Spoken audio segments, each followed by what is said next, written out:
morning, everyone. Thank you for coming out today. Special day today. We're obviously interviewing candidates for the next Royal Oak City Manager. So with that, I'm going to call to order the Royal Oak City Commission meeting, special meeting, executive search, initial interviews, February 22nd, 2020. We're going to begin with the approval of the agenda, followed by public comment.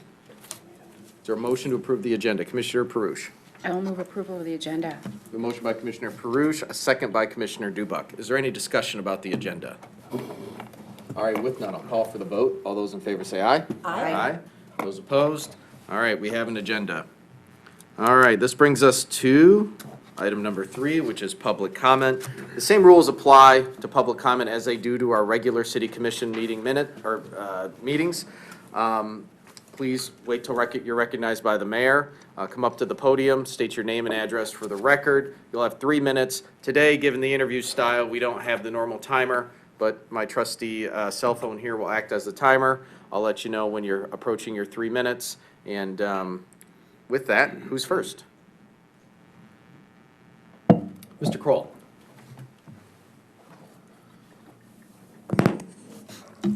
Alan Kroll, 1050 Iroquois Boulevard.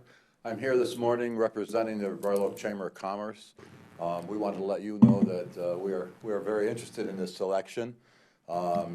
We think it's a critical point in Royal Oak as we move forward. The decision that you make hopefully will be a long-term one, and we would like to offer all of our resources to you. If we can help in any way, please feel free to call on us. Thank you. Thank you, Mr. Kroll. Anybody else wish to speak today at public comment? Going once? Going twice? All righty, we'll close public comment and bring the meeting back up to this side of the table. This brings us to item number 4, which is an overview of the interview process. Mr. Vitrino.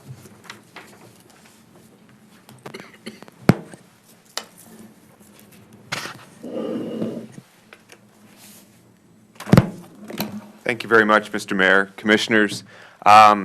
The first candidate is here, so we are on schedule already. I will give you a few brief comments this morning before we start the interviews. Before each candidate comes, I will repeat myself with a few comments. Most of those is for the candidates to inform them of how the interview is going to proceed, so it'll get slightly repetitive, but it'll be very brief. Before we get started, in front of each of your places, you'll note that there's a cover memo from myself, followed by 5 individual question sheets with the opportunity to fill the candidate name at the top. Those question sheets and scoring mechanisms are for your purposes. You can use them at any point during the process to have your notes, and the scoring is meant to help you during your decision-making phase, but there's no requirement. There's no scoring system that is mandatory. There's no way that we're going to, as your assistants in this, implement, okay, what's everybody's numbers? Those scoring sheets are for you to put down numbers for yourself, put down notes for yourself, to organize your thoughts when we come back together after the 5th interview to attempt to select the candidates you'd like to move to second round. Please know that those sheets at the end of the process will be public information, as appropriately so, because you'll be using them to discern what you would like to do with this very important position. If the public would like to give you comment during the interviews or actually post-interviews, I welcome them to approach me or approach at any point, and I will give them a comment card. They can put a comment on it, and then that will be shared with you at the end of the day. The goal today is to interview 5 candidates and to select candidates you wish to have come back for a second round on March 12th. On March 12th, we will have extended opportunities for both employees and the public to interact with the candidates. So today's more of standard question and answer, like a standard interview.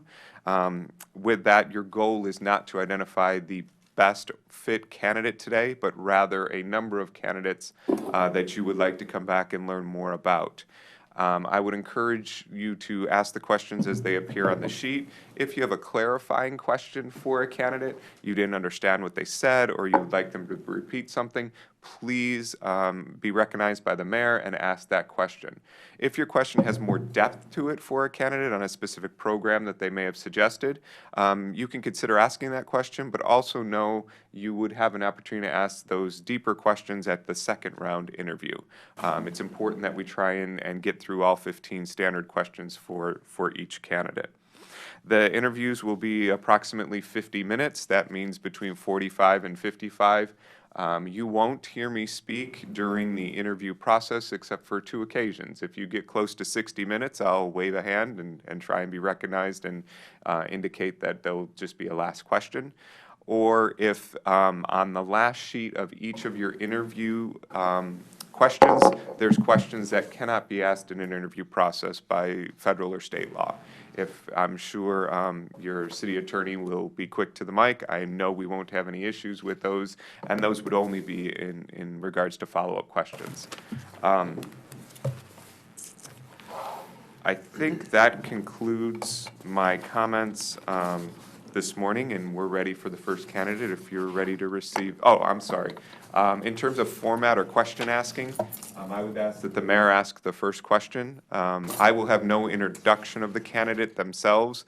The first question provides them an opportunity to give background and display who they are.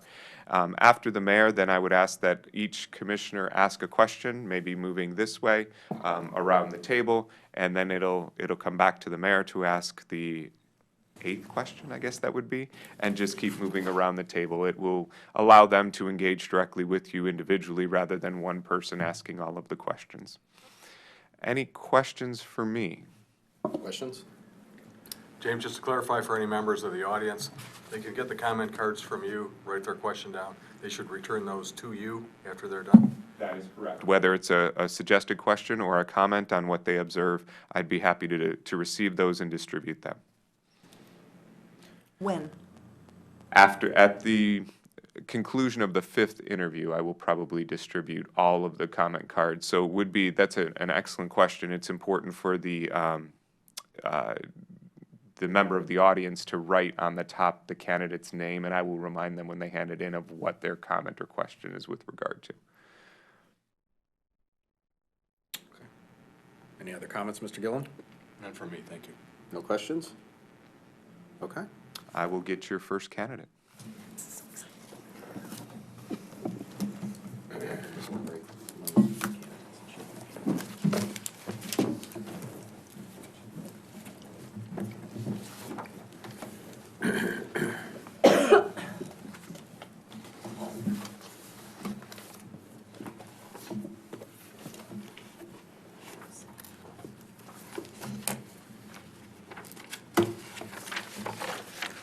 How many times have you done this, Beth? None, Oh, really? Okay. no, So does that mean nobody at this table's done it? probably. That means nobody at this table has done it? No, I mean, Don, I mean, everyone else was here starting 2011. Don was already in Blaze. Yeah, Wow. yeah.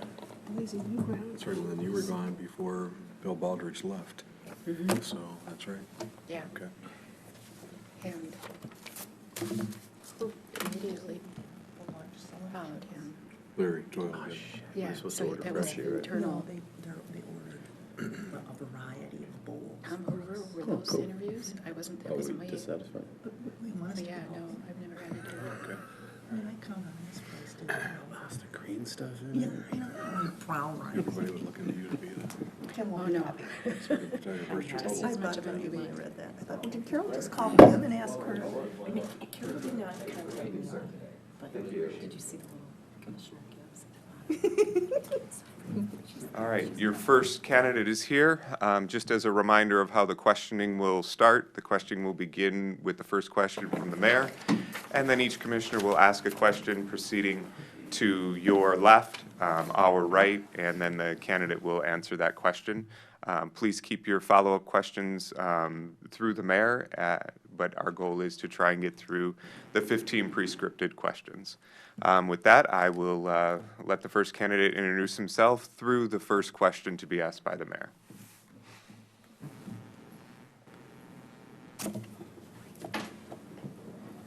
Thank you, Mr. Bragg. Welcome. Thank you. Good morning. Good morning. So we'll kick it off. Okay. And with this question, please help us understand why you're interested in the city of Royal Oak, specifically based on the knowledge that you have. Why do you think you're a good fit for Royal Oak, and why is Royal Oak a good fit for you? That's a very good question. So, my name is Paul Brake. I'm currently the city manager of the city of Morgantown, West Virginia, but I'm actually born and raised in Michigan. So, getting to your question of why Royal Oak, Royal Oak is a high-profile community. It has a name recognition. It's known for innovation. And that's what has drawn me to this position and this community. There are some similarities, even though there's a lot of differences between Royal Oak and Morgantown, there are some similarities that each community share. And what drew me to that position, what's bringing me here. So, in that respect. At one time, I worked briefly for a private sector company, and I had an office here. So I had an office address, and so spent some time in the downtown and very familiar with the community in that regard. Why that's a good fit for me is that what has drawn me and what has really made it motivated me professionally is to look at the latest trends. What are ways that we can set the ways of moving the economy forward, to look at new and innovative ideas and alike, and I see this as an ideal place and really fits in well in my community or into my career plans in that regard. So that's what draws me here, and look forward to getting to know each of you and getting to know what value that I would bring to the community. Okay. Thank you. Commissioner Perush. Good morning. Good morning. Based upon your research and your understanding of Royal Oak, what do you believe are the most important opportunities and challenges for Royal Oak in the near term, and how would you approach those? Well, what readily comes to mind, what you identified in the recruitment brochure, is the growth that's occurring. So I can tell you from an example that in Morgantown that we are a very growing community in the respect of that we're the home of West Virginia University, and there's a considerable investment made by the university, and they have a hospital system that they're building, a $500 million children's hospital. So hence, I look at the investment that's made by William Ford Hospital and really what the spill-off effect is in that regard. At the same time, what I've picked up is a need of neighborhood preservation, of what the impact is on the growth, that it does not adversely impact residential areas. Again, being in a university community and working with our largest partner there, that's continually an issue that comes up. And what is the impact of student housing and the like? And I see this as far as, a large employer or investments that are made in that regard. Lastly, I would list what all of us struggle with in local government, regardless if it's in the Midwest or in the Mid-Atlantic area, is where do we have sufficient revenues and the funding in order to continue to provide quality services. We all operate, we're creatures of state government. State government enables us to raise revenues and work within the confines that they give us. And each state has their own challenges, and I can tell you, coming from West Virginia, it's even more of a challenge. But knowing the constraints that are put on in Michigan with the various elements and the like, those are three that come to mind, and there's probably many others, but what I would identify and what examples of what I've done in my current and past positions of really to overcome some of those challenges. Macy? If selected as the city manager, please tell us how you would approach building the trust and respect of the community. I would think, first off, being open and available and working with community members. I can give you an example of how I've built trust in Morgantown. We have this unique group or unique organization called the Neighborhood Coordinating Council. And what they consist of is representatives from each of the neighborhood associations. We have about 8 neighborhood associations. We meet once a month. There will be attendance from anywhere from a dozen to a dozen and a half folks, and talk about ongoing issues that are faced by the city. It gives me an opportunity to speak candidly about the challenges that we face, to gather their input, and to talk about possible solutions. I think by having that openness and candor that I've been able to really buy in the trust in that regard. That is not the only opportunity where I work with important stakeholders. We have a Main Street organization. I work with small businesses and meet one-on-one with individuals. And of course, our largest stakeholder, which is the university. I think what I possess and probably the greatest skill that I've gained is relationship building, of meeting one-on-one, making promises, following up on them, and have a good mutual understanding. And as a result, I think have been able to really accomplish many sound sort of solutions. And going back to the neighborhood coordinating council, as council, the city council implements policies, it's better received if there's an deeper understanding of what of these complex issues that we wrangle with. So those are similar skills that I think that I would bring here, and I think would be most effective. Commissioner Lavasser.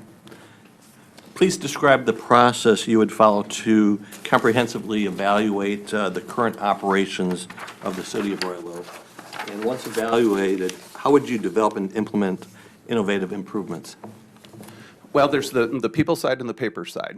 The people side, which is very important, is meeting with each of you and gaining an understanding. Also meeting with the staff, the department directors, and anyone else, any other service providers that work actively with the city in that regard. That is something that I value, and what I do in Morgantown of meeting with a small number of city council members and work with work groups of employees from different departments to really hone in, as we get into the operational issues. So going over to the paper side is that I think it's important to have a good understanding of the financial footing, had an opportunity to review your financial audit and to really look at what the opportunities and challenges are in that regard. I think is a good barometer to indicate where we need to spend our attention. Then, of course, you have some exciting projects that are underway, and with the construction that's you're currently undergoing, and in Morgantown, I have the similar type of functions. We're not building a new city hall, but we're renovating an adjoining building, gutting it out, and we'll be making it city offices. So that gets into operational issues and making sure that timing, staying within budget, those are all different elements that are important to maintaining effective local government services. Commissioner Gibbs. What do you see as the city manager's role in communicating with the press and the public? And how specifically do you plan to be successful in communicating with the press and public? Well, in this role is the chief spokesperson and can articulate the vision or clarify information pertaining to particular issues in that regard. That is something that I currently do. Anytime that there's a media request, we have a media policy in Morgantown that the inquiry comes in through our communications manager, then is forwarded on to me, saying that the press would like to speak to you about this particular matter. In Morgantown, we have an active daily newspaper. We have there's television stations nearby. The university has student journalism students. So frequently there are requests that are made. So in that regard, it's getting very specifically to answer your question is being very open. Usually one of the first questions I ask back is, what's your deadline? So I want to make sure it's timely for their purposes, because they may be asking a little bit more of a complicated question that needs to be investigated and make sure that I'm speaking very factually in that regard. Commissioner Douglas. Yes, thank you, Mr. Brake. So what do you consider an essential in the relationship between a city manager and the city commission? And how will you facilitate a productive relationship with the city commission? My role is to help you govern effectively, to provide consistent information to everyone at the same time, and to be in constant communication, to be a sound advisor, to explore alternatives. What are the downsides of considering a particular policy or initiative and alike? In that role, I'm in Morgantown. I sit next to the mayor, and so and am given the ability to involved in the deliberations and provide input in that regard and make recommendations. At the same time, and do not hesitate the things that may not be that popular to make those sort of recommendations. And so, as a result, I believe that we have put together some sound policies. One thing that I should mention, and be remiss if I didn't describe, early on when I started in Morgantown, shortly after I arrived, there was an election. Our city council members, they're elected every 2 years, all members of council. Out of the 7, I had 5 new people that came into council, 2 months starting. And individuals came with very ambitious goals and things that they wanted to do in the community. And when I suggested it, and I'm glad they took me up on my advice as we went through a strategic planning session. Because individually, there was a resident in the community that compiled all of the promises that were made. There were 90 promises that the group said that if you elect me, and we were able to synthesize that 90 into 9 separate goals, 18 objectives, and 58 tasks. And we have gone through this past 2 years and quite successfully have at least started and made pretty good headway. So there's a concrete example of working in an effective relationship of this is something I did not anticipate coming there to have such a changeover. And many of these individuals were, actually all of them were first-time elected officials. So help them to govern effectively. Thank you. Commissioner Dubuc. What actions would you take to assure that the city is intentionally engaged in evaluating and improving its diversity and inclusion efforts to assure everyone has an opportunity to participate in local government? That is a very good question. I can tell you in Morgantown that we've spent a lot of time on this municipal equity index. We have a Human Rights Commission that shortly after I started worked with the Human Rights Commission to come up with a non-discrimination ordinance that promotes equity and individuals from all different, whether it's race, ethnicity, sexual orientation, sexual identity, and alike, and that was a very important value in that regard. Coming up when I go back to Morgantown on Tuesday, we're going to be looking at a way that how we can facilitate that within our personnel ordinance.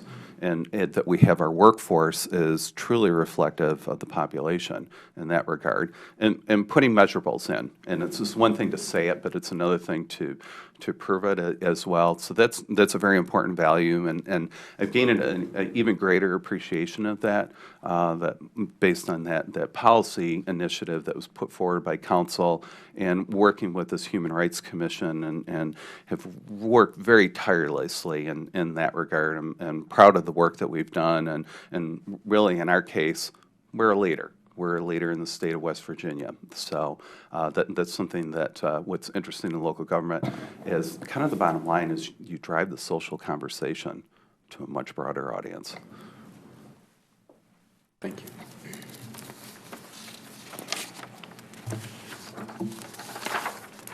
Please describe the process you would utilize to recruit and retain talented staff. The process that would go through to recruit staff is identifying where the potential top candidates would be looking. We're in a competitive environment, and when I see we, I mean the collective we, all of us as an employer. It's I haven't seen probably the diminished number of applications in all different occupations over the last 10 years, and I think that's true all over.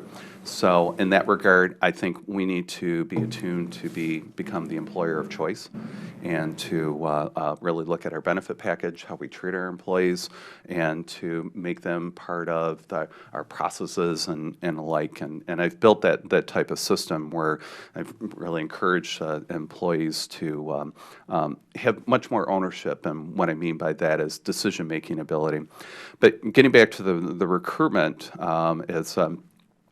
again, we need to be competitive in that regard, but also be sensitive to the previous question of where can we encourage non-traditional applicants to look at coming into the organization.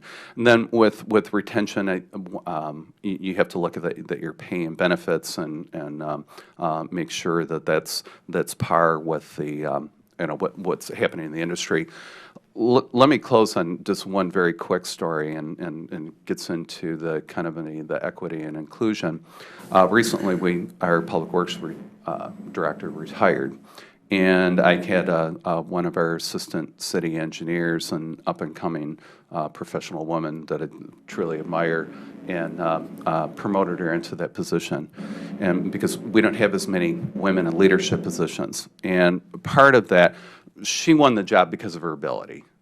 But the other message, the strong message that I was sending to other women in the organization, that we value you as an employee. We want to promote you. If you're interested in acquiring your skills and want to move on professionally, there's a place for you in the city of Morgantown. So that part is important to me, and I've been very successful in that regard. Thank you. Commissioner Perush. While recognizing that fiscal policy is set by the City Commission, please describe your approach to being a steward of public financial resources. Please provide specific examples from your past experiences that demonstrate your ability to implement fiscal policy. One way of implementing fiscal policy is to be open and transparent about that. And I can tell you at the City of Morgantown that we've implemented I think it's called a fiscal, it's on our webpage. It's that you can click on that, and it's a transparency center. And by doing that anyone can look at, there's a spot that's called Open Checkbook, and if you want to see who are writing out checks to individuals and understand how the city finances work, and so that was a product that I implemented. In that regard is being a good steward of the fiscal resources. At the same time, I encourage, and it gets into innovation along those ways, there has to be a measured risk, but not being reckless in that regard. Sometimes there's new projects or methods or whatever that can be carried out that can really help advance the organization. I'll give you an example. And this gets into really encouraging the employees to come up with new and innovative ideas. We collect, our primary source of revenue in Morgantown is not the ad valorem tax. It's this very obscure tax. It's called business and occupation. It's kind of like a value-added type of tax that comes from businesses. And out of our research is that we discovered that there were a lot of these taxes that were not collected. We worked with an outside vendor, but this was advanced by a group of employees. We were able to collect about $300,000 to $400,000 that otherwise would have gone uncollected if it wasn't for the employees recognizing that here's an opportunity. So again, setting the environment, encouraging people to innovate, can come up with some pretty amazing ideas. Commissioner Macy. Please describe a situation you have handled where the community faced a contentious issue with strong divergent opinions, and what did you learn from this experience? So we, working in a university town, certainly we have strong opinions on many different items. Probably one that comes to mind and kind of a learning opportunity is that the city put together an annexation plan. Our map of the community, and one of my council members refers to it as Swiss cheese, that we have different areas that you can go in and out of the city. I'm really looking at shoring up the boundaries.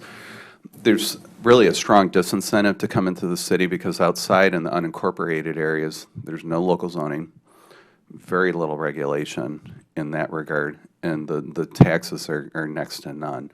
So as you can imagine, there would be many individuals that would be in opposition to that. We had different open houses to collect information and alike, and going through this in a very thoughtful and measured sort of way. There are many people that live out in the unincorporated areas that would like to be in the city because they can get their streets plowed and we can take care of their roads and things like that. So in this type of environment, it was rather contentious. And so part of my role as a leader is being very calm and to reassure that this is a sound policy initiative that we're going forward. It's still ongoing and is facing many, many different challenges. But, you know, in that regard, working in a higher profile community that comes with, you know, the arrangement. Commissioner Lavasser? How do you hold direct reports accountable for projects and/or issues you've delegated to them? I hold them accountable by setting the structure, setting high standards, but also being patient at the same time.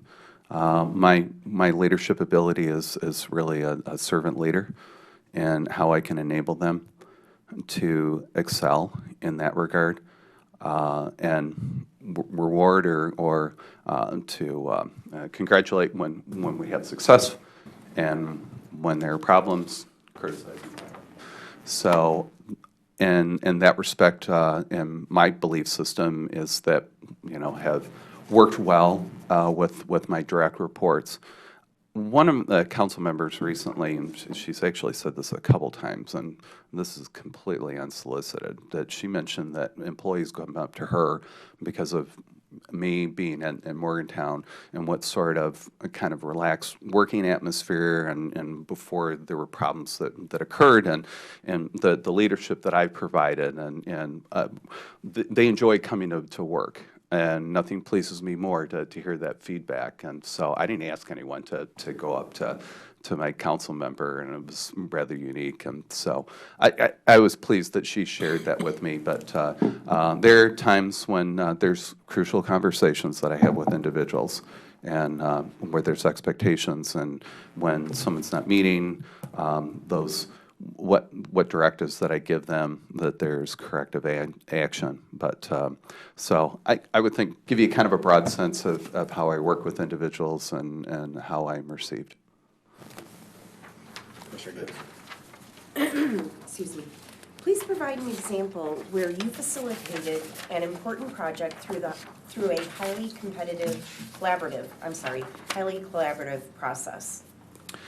You know, one that I'm really proud of, and I can see kind of some similarities here, is was involved in a development of a waterfront park. It's an existing park, but I was able to secure $4.3 million through a private trust to renovate this park. It's in a waterfront, it's a wharf district that includes an amphitheater, and there's a old train station, a depot that was renovated.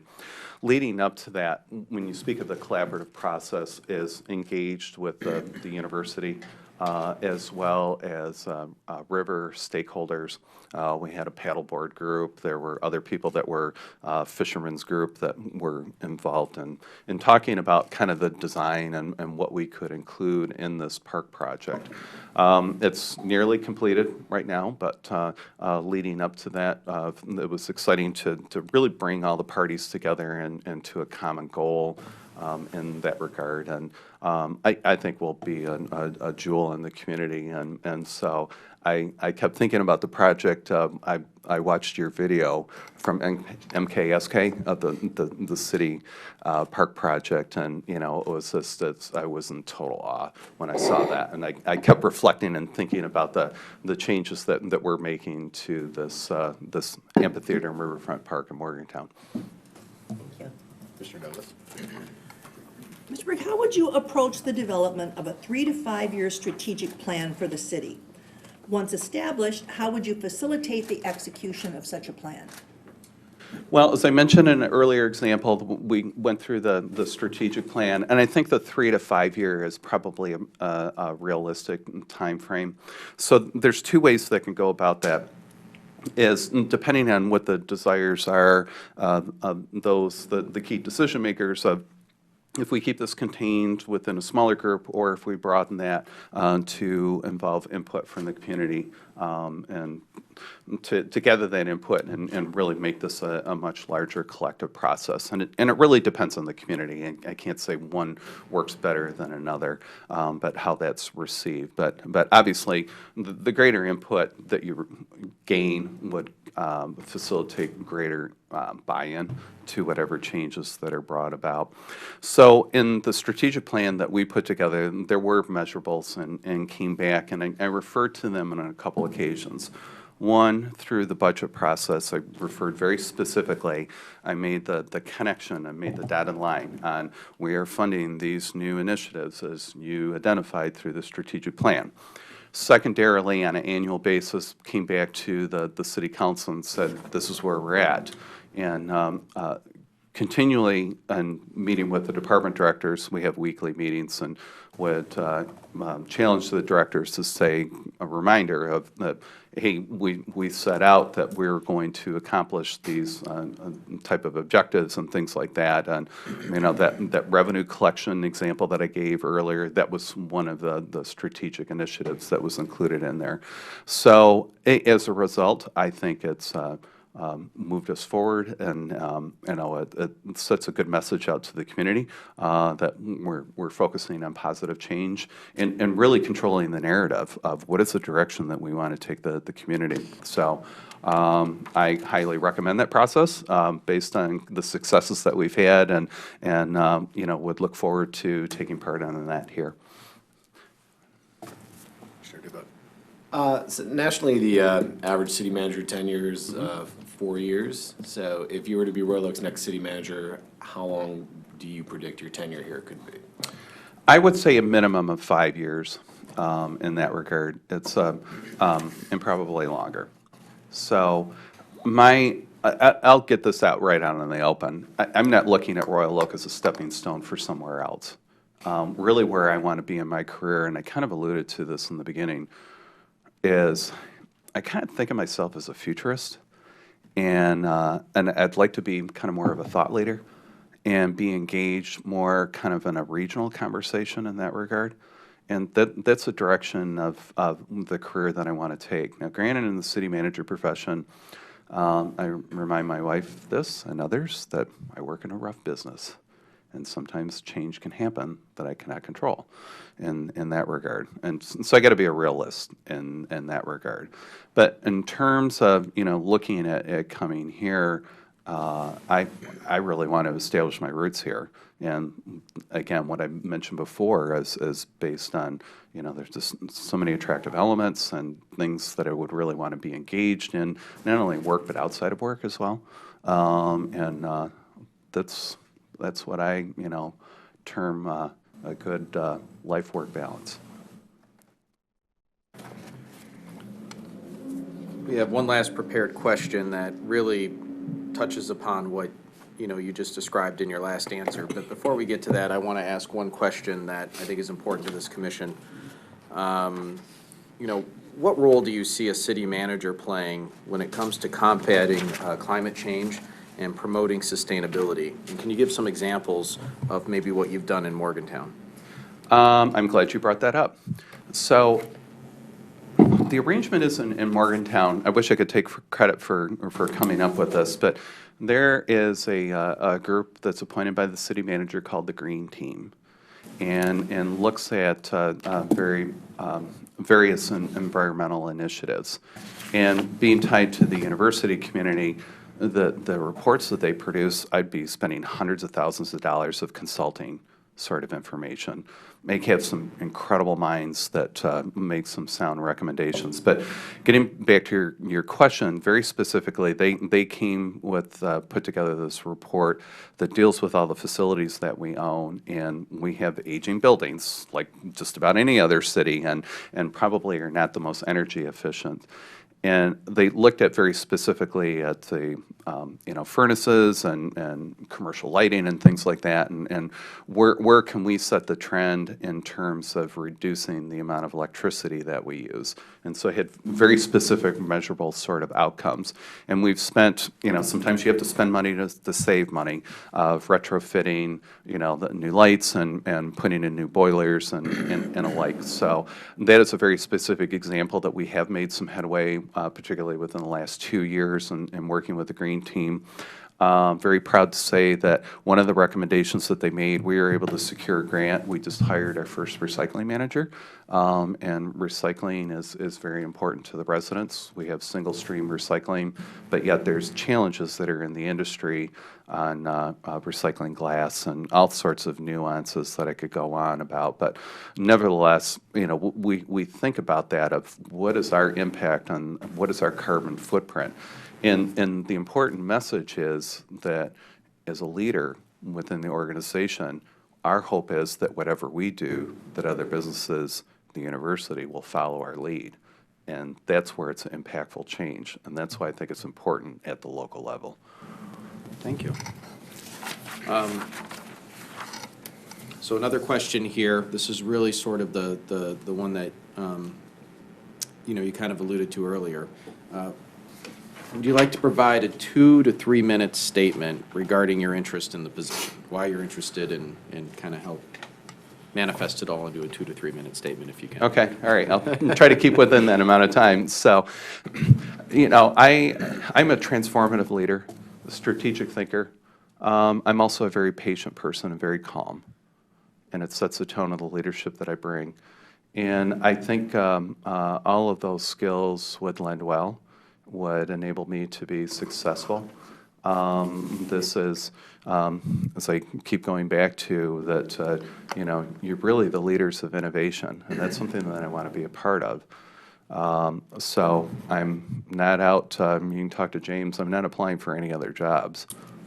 It's Royal Oak is where I have the interest in that regard. So I think I've been well prepared in that regard. Earlier this past year, I was very fortunate to be recognized amongst my peers, and that I was granted a scholarship to attend the flagship program of the Harvard Kennedy program. It's called Senior Executives in State and Local Government. And not only very proud to participate in that, but I think it's enabled me to be even a much more effective leader in that regard.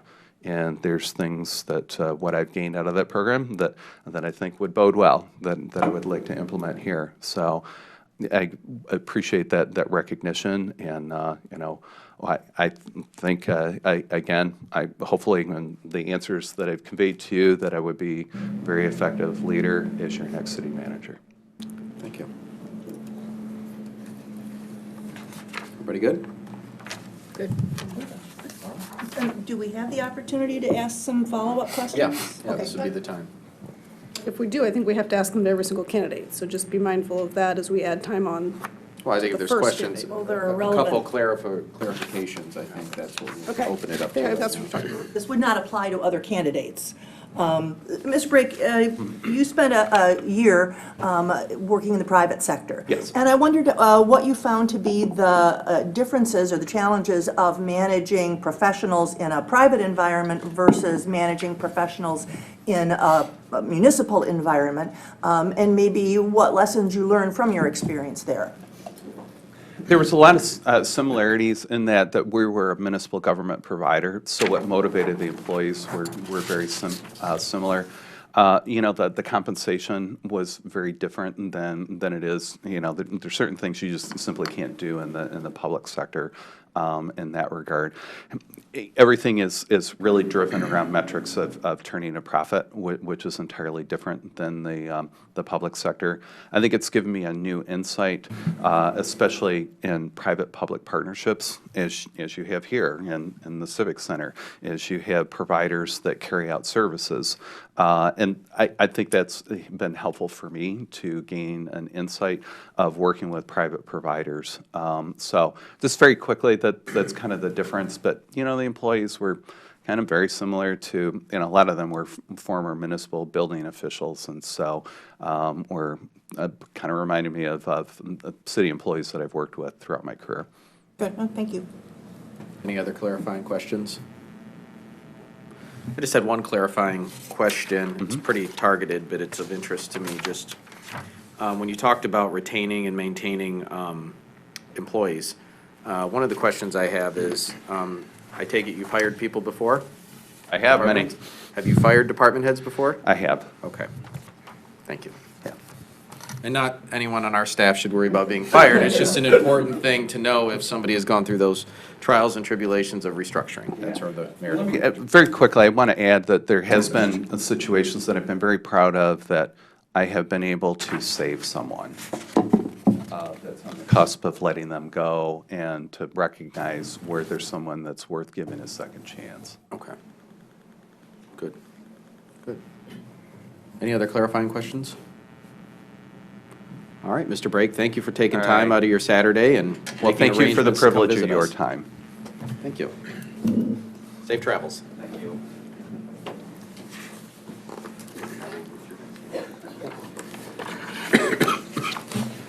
Mayor, I have a question. Yes, ma'am. Before we go on. We received this list of questions and all, I signed off on it. Was there a point where we added a sustainability question to the list? I mean, all just due respect, suddenly a new question pops up on the list that wasn't on the previous list. Yeah, I added it.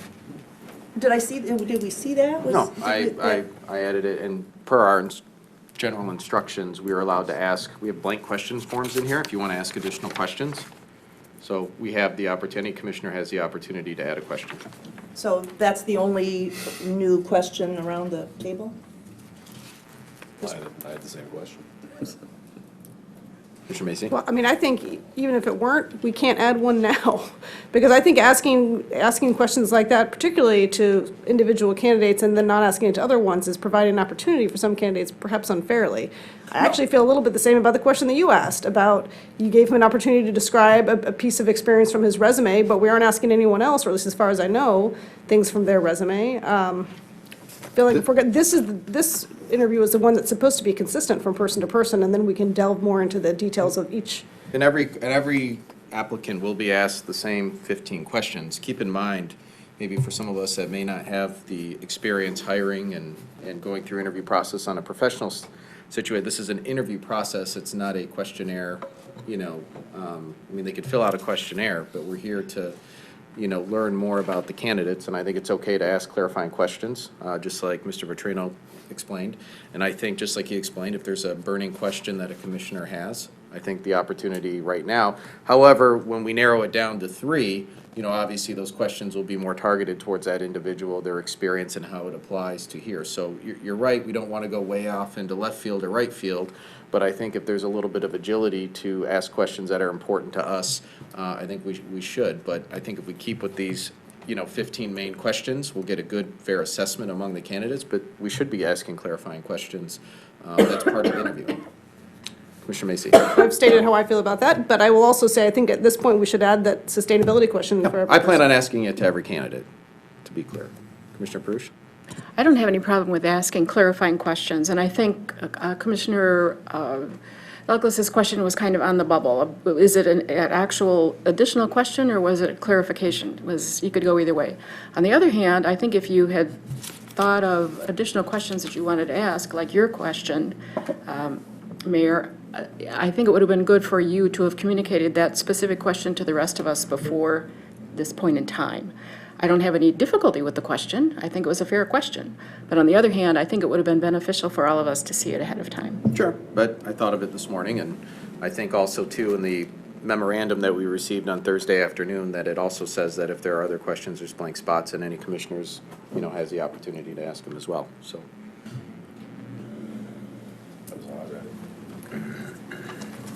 All right.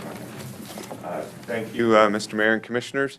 We have our second candidate to be presented to you this morning for question and answer. As a reminder, The mayor will ask the first question. That question provides the candidate an opportunity to introduce himself in this case, and I won't provide any introduction. The candidate will do that themselves. Then we'll ask questions going to your left or the candidate's right around the commissioner's table, each commissioner taking a question. At the end, if there's clarifying questions, certainly can be asked. As a reminder to the audience, if they have any comments they would like the commission to consider, whether it's regarding one candidate or all candidates, they can see me. I will provide them a comment card, and then they can provide that back to me, and it will be provided to the commissioners at the conclusion of all 5 interviews. With that, I'd like to bring our next candidate to the hot seat.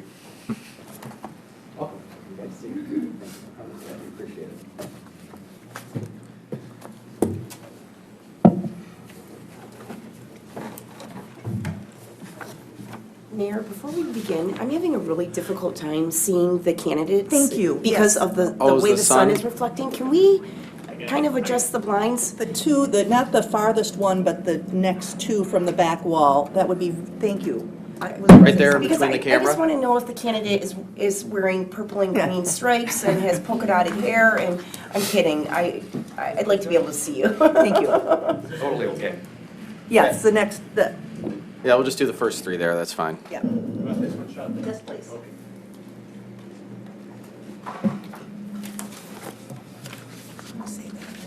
The opportunity slip.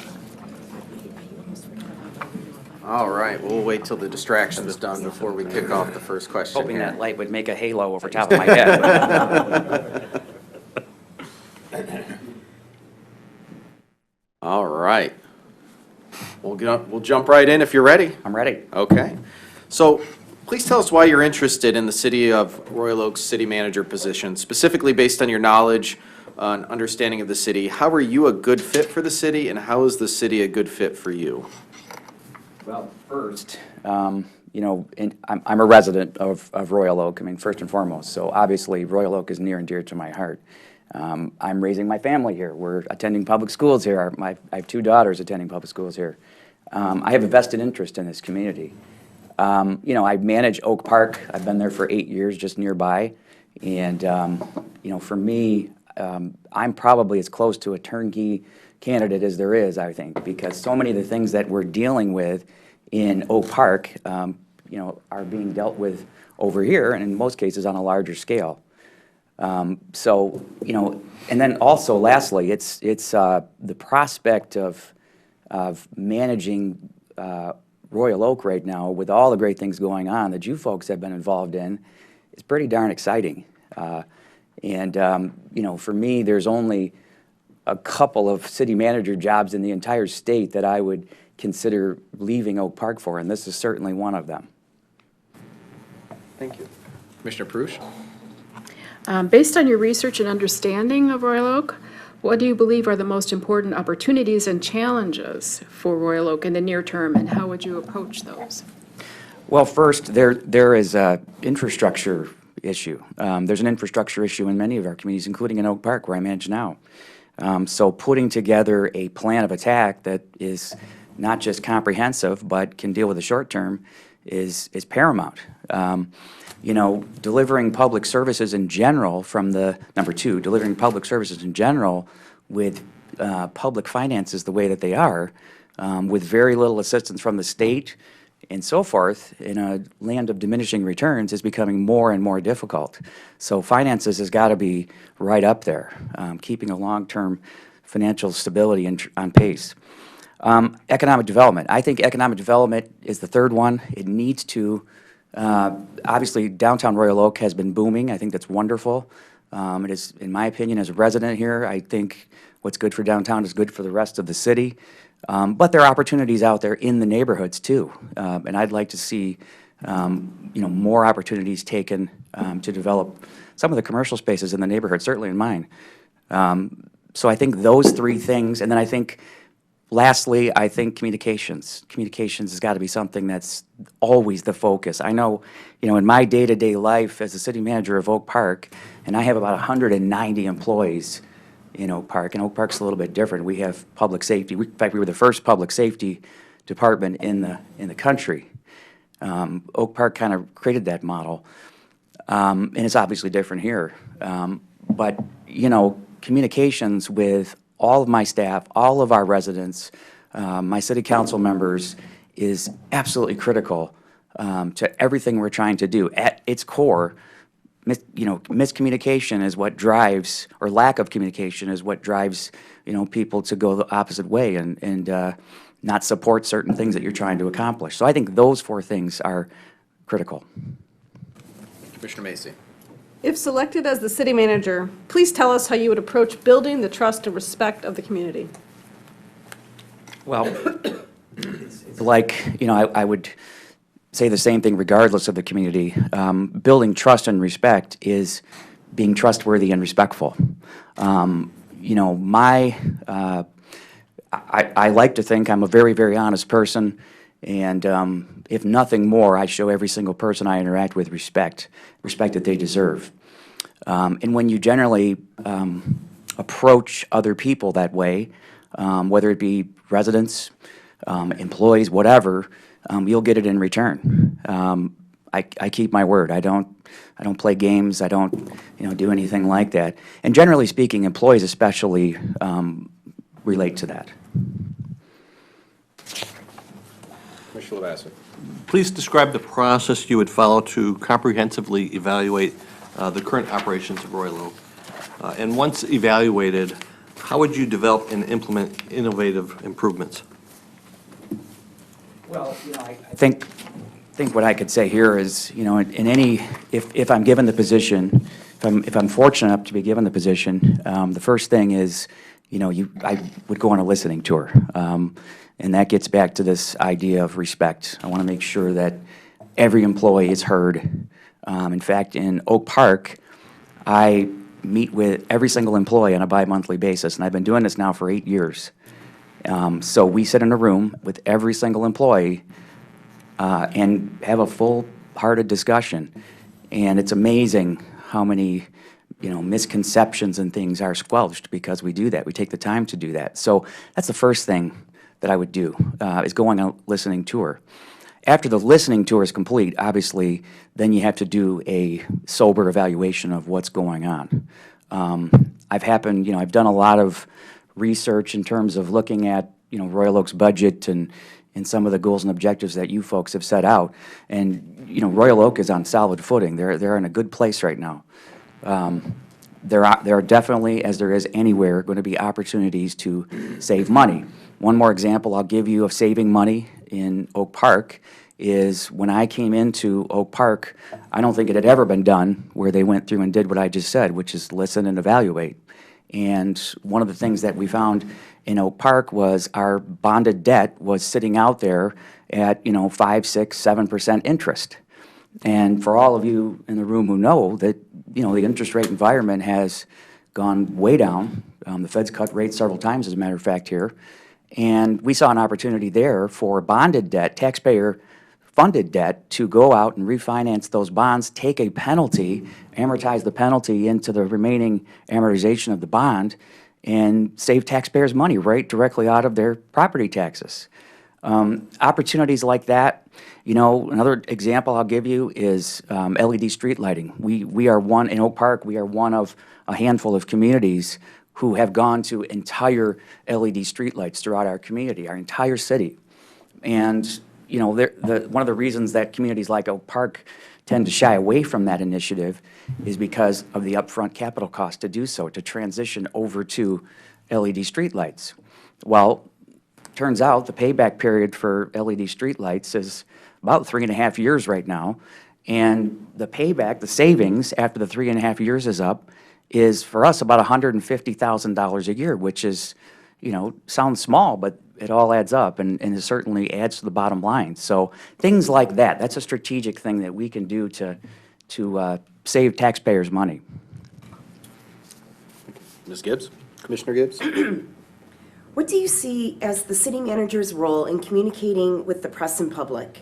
And how, specifically, do you plan in being successful in communicating with the press and public? Well, I know some of you, just through, my interactions with you and local government entities, so I'm really shy. You can probably tell I'm super shy. Dealing with the press and public as a city manager of any community is absolutely paramount to the city's success. You know, being a city manager today is not what being a city manager used to be. Being a city manager today means you have to like public speaking. That is part of the job.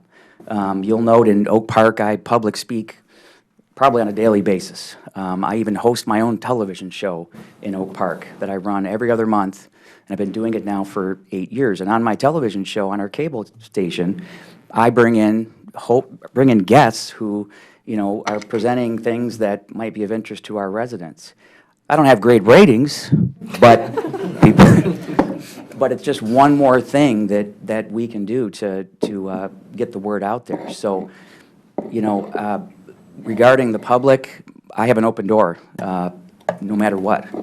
And I would especially here because I'm a resident. So my door is open to all taxpayers at all times, within reason, I'll say. But it's absolutely critical that a city manager like those things, and then also be able to maneuver the political environment of whatever community that they are in. Thank you. Commissioner Douglas. Yes, thank you, Mr. Tungate. What do you consider as essential in the relationship between a city manager and the city commission, and how will you facilitate a productive relationship with the city commission? Well, I'll facilitate a productive relationship with the city commission the same way I would do with anyone else, which is to show the city commission the respect that they deserve, to be honest, to work hard, and to do my job well. I'm not here today to, you know, come in here and be second best or second rate or anything like that. I'm not interested in any of that. I live here. I want this place to do extremely well, and I absolutely think this place is on the right course. But, you know, you guys are my bosses. I owe you a tremendous amount of respect. You are the leaders of this community. So, you know, it's my job to facilitate discussion, to be respectful, to listen. And then when the decision is made, it's my job to carry out those decisions, even if I don't agree with them. That's the way this works. Thank you. Commissioner Dubak.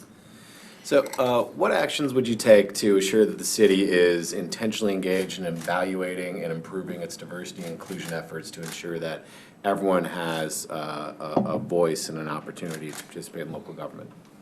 That's a great question, and it's a question that's very important to me.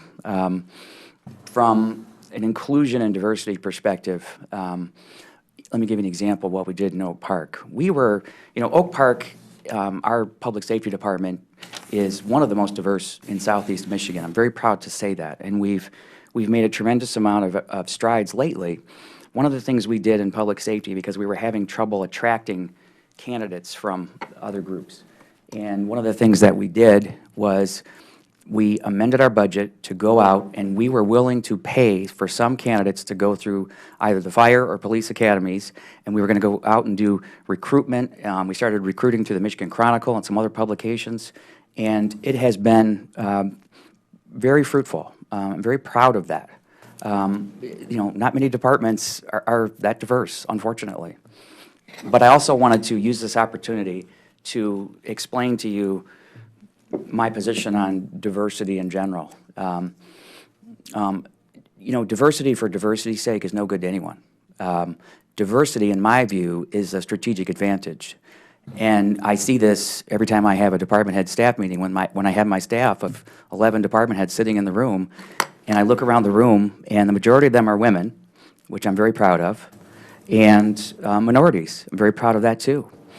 And that's not an advantage for those reasons. It's an advantage because when you sit around a room like that, just like you folks do, and you're trying to solve very complex issues and problems, the more diverse set of opinions and ideas coming to the table generally produces the best result. That's what a strategic advantage is around diversity. And I have implemented that every step of the way in my career, and I will continue to do so. Great, thanks.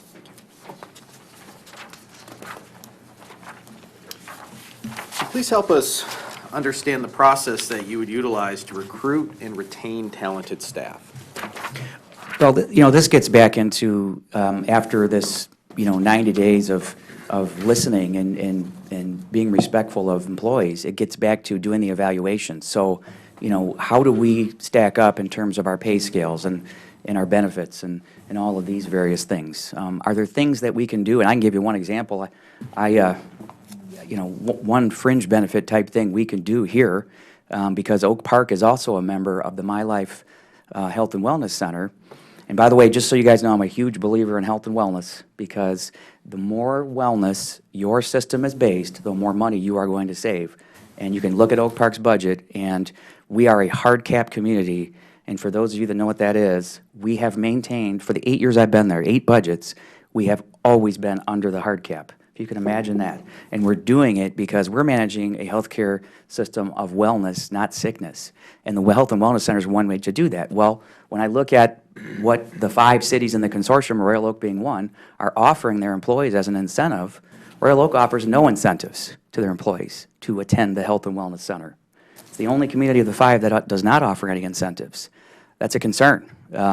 Let's incentivize our employees so they will go and get out in front of illnesses. In fact, what we do in Oak Park is incentivize them to go and do an annual checkup and test.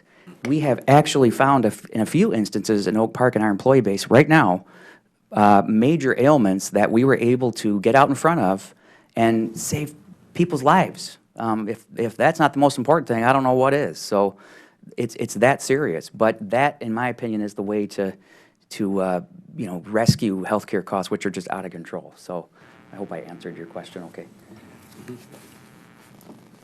Commissioner Perush.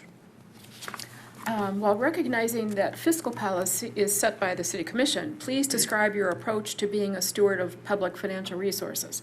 Please provide specific examples from your past experiences that demonstrate your ability to implement, fiscal policy. Thank you. Let me give you a bunch of examples in Oak Park. So when I came to Oak Park in 2012, and some of you folks were on City Commission here in Royal Oak at that time, so you know what communities we're dealing with. So I walk in the door, and here I am, this young kid, basically, and here's the keys, go ahead and figure this out for us, and if not, well, I guess we're going to have a state receiver come in. And at the time that I took that job, I was the city manager of Hamtramck. I was the acting city manager of Hamtramck, trying to save them. And I walked in the door, the city literally had a negative fund balance luring out there because they had all of these tax appeals that the attorney had not yet given to city council. So to the tune of about $1 million additional in the hole. Today, we have a 20% plus general fund balance. That might be the thing I'm most proud of. Other things, I've also done an evaluation of every single city department in Oak Park. We found, I mentioned some of the savings we found just a moment ago. I'll add to that. We found in our city clerk's office, for example, a postage machine that was skipping every 4th postage. Now times that by a whole year, and it's about $15,000. So $15,000 is $15,000. It all adds up. And in every department, we were able to find those kinds of things. Oak Park, we do not touch our general fund balance unless it's absolutely necessary. And I think you folks have done a pretty good job, by the way, of maintaining yours. Yours is about 30%, I believe. Another thing, I chair both of the retirement systems in Oak Park. I've been the chair now for 7 years of each one of those. Our systems, for the first time ever, have a schedule to be fully funded in 17 years from now. It was 20 years, now it's 17 years. Very proud of that. We've amended our actuarial assumptions in our retirement systems. We had an 8% return assumption that we've amended down to 7 now. I know you folks have done something similar. You know, those are not easy things to do, because when you do those kinds of things, what does it mean? It means your contributions to the general fund, from the general fund, are going to be that much more. So we've had to take all of that on, just like you guys have, and still make ends meet and hire officers and do capital improvement projects and so forth. So I am, in Oak Park, because of the situation, I am intimately involved in the day-to-day finances, probably more so than any other area of the city. Commissioner Macy. Please describe a situation you have handled where the community faced a contentious issue with strong, diverging opinions, and what did you learn from this experience? That's a great question, too. Thank you. That's, I have to go to the liquor by the glass issue. in Oak Park. Many of you probably heard about this. Who would have ever imagined there'd be a community in Metro Detroit that was a dry community? And this has been voted on 4 times in the city's history, and it failed each of the 4 times on the ballot. And it was very clear that there was not support for this. And by the way, I should also mention, when I came to Oak Park, there was not an economic development function. I created an economic development function in my first year there. So we took the issue of liquor by the glass and said, listen, we respect that this, for you, could be a social, religious, or whatever issue. But the reality of it is, for Oak Park, it's an economic development issue.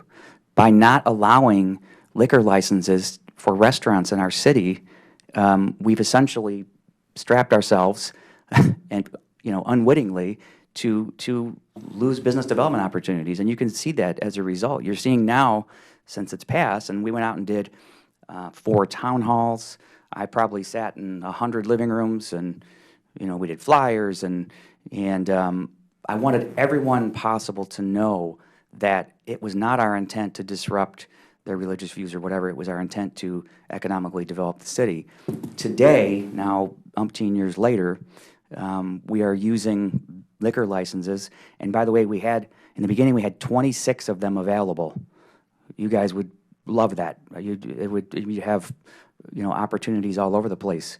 26 available, because it's based on population, and we now have about 20 available. But had we not done this, that's 6 businesses, restaurants that are coming in, 2 breweries, a handful of restaurants that would have not located in our city. But getting through that, and then it passed, obviously, on the ballot, but getting through that was one of the most volatile things we've dealt with there. Now that it's done, and a couple years later now, I think people see the rewards after that, and they see that it's not an issue like they thought it was going to be. Commissioner Lavasser? How do you hold direct reports accountable for projects and/or issues you have delegated to them? I expect direct reports to value public service the way I do. Public service, to me, is one of the most important roles in our society. Believe it or not, most city managers aren't in public service for the money. There's plenty of other private sector jobs that, I have an MBA, for example. I probably could go land myself a pretty good private sector gig. I truly care about public service. So I expect my subordinates to have those same values. I also have no interest in being second best, as I mentioned a moment ago. So I expect a high level of performance, accountability, integrity, honesty, etc. We can change the world. I mean, quite literally. And I expect people to be in their positions with that same belief and that same mentality. And I'm tenacious, and I hope that rubs off on them as well.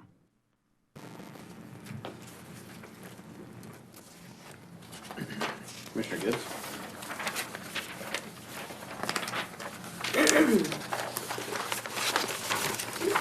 An example, excuse me, I'm losing my voice. Please provide an example where you facilitated an important project through a highly collaborative process. Oh, I have a great example for you. Lay it out there. So, Oak Park, like Royal Oak, has a district court in our city hall complex. The only difference with our district court is we share our district court with 3 other communities: Huntington Woods, Pleasant Ridge, and Royal Oak Township. And about 6 years ago, there was a lawsuit that was initiated to challenge the funding of the district court and who was responsible and so forth. So fast forward, and working with the other cities and all their city councils and the lawyers, and this went on for about 5 years. It went through, first Oak Park was victorious in our, appeal to the judge, and then they appealed and they won, and then it went to, all the way through the Court of Appeals, and then they assigned a mediator, and that didn't work. And at the end of the day, it was the chief judge and I sitting in a courtroom in Pontiac, across the table from each other, and hammering out a deal that I thought could work. It required all the buy-in from the other communities, and we sold it. And today, our district court is a lean and mean operation, one of the things I'm most proud of in the entire city of Oak Park. Commissioner Douglas? How would you approach the development of a 3 to 5 year strategic plan for the city? Once established, how would you facilitate the execution of such a plan? Thank you. Actually, I'm in the process of renewing our 5-year strategic plan with City Council right now. In fact, we have 2 council meetings next week to discuss this. The first strategic plan, and I'll give you my answer through an example. The first strategic plan that we did in Oak Park, and to my knowledge, there hadn't been a strategic plan in the recent history in that city, was in 2014. We just finished our 5-year plan in 2019. And I can tell you that the administration worked hand in hand with City Council over there in developing these initiatives and determining what objectives we were setting for the future. And I can tell you that without fail, in Oak Park, in our 2014 to 2019 plan, we have executed almost every single one of the initiatives that were laid out. And, usually, not usually, but oftentimes those plans are, you go through that process, then you think, okay, let's put it on the shelf for a while and we'll come back to it. But that's not the way we work in Oak Park. City Commission is the boss, driving the development of these priorities. It is my job to execute these priorities. And I would say if there's one thing that I am most adept at, it is getting from point A to point B, knowing there's going to be interference, knowing there's going to be issues, but carrying it forward until its completion is one of my things. Thank you. Commissioner Dubak. So nationally, the average city manager tenure is about 4 years. So if you were to be selected as our next city manager, how long do you expect your tenure here would be? My life, my career, so forever. All right. How long do you anticipate on living? I'm just kidding. That's a protected question. Yeah, so I'm just kidding, that's a question I can't ask, but I mean, the answer is that a long time, right? If I write down in my notes. Well, let me answer it this way. My spouse and our kids, we aren't leaving anytime soon. So we're going to live in Oak Park for the remainder of our lives, let's say that. Royal? Royal. So, we're not going anytime soon. So this wouldn't be like a stepping stone job for me or anything like that. This would be a permanent position for me. I think your question and statement about 4-year average tenure for city managers is unfortunate. But I think it's a reality of the job. That I've stayed in Oak Park now for 8 years is kind of a phenomenon that has gone on, and I'm very proud of that. So what role do you see city managers playing to combat climate change and promote sustainability? Can you give some examples in Oak Park? I can. We're all dealing with this basement flooding lawsuit.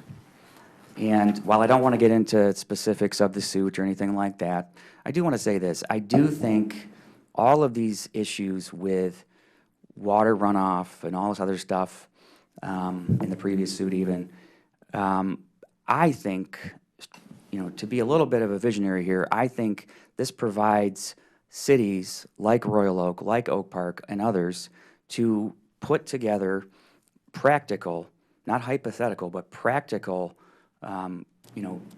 uses like bioswales. I know there are some here in Royal Oak.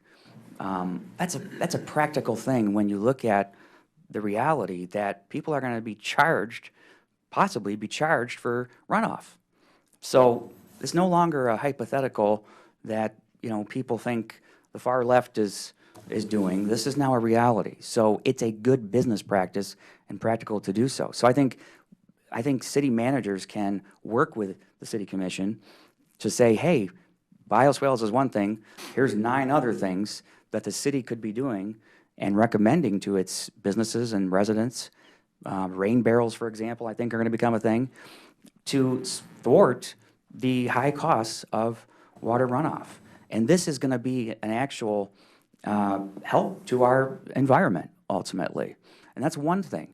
You know, we built a new city hall in Oak Park under my tenure. And we built a new city hall in Oak Park under my tenure, and it was $1 million under budget. And people are always fascinated with me when I say this, because how were we able to do it? Well, we are bulldogs, so every day we managed the project budget. We didn't outsource that responsibility to anyone. Every day we talked about ways that we could save money and find value. One of the ways, believe it or not, that we were able to do so in that project was through geothermal heating and cooling. So Oak Park City Hall facility is geothermal.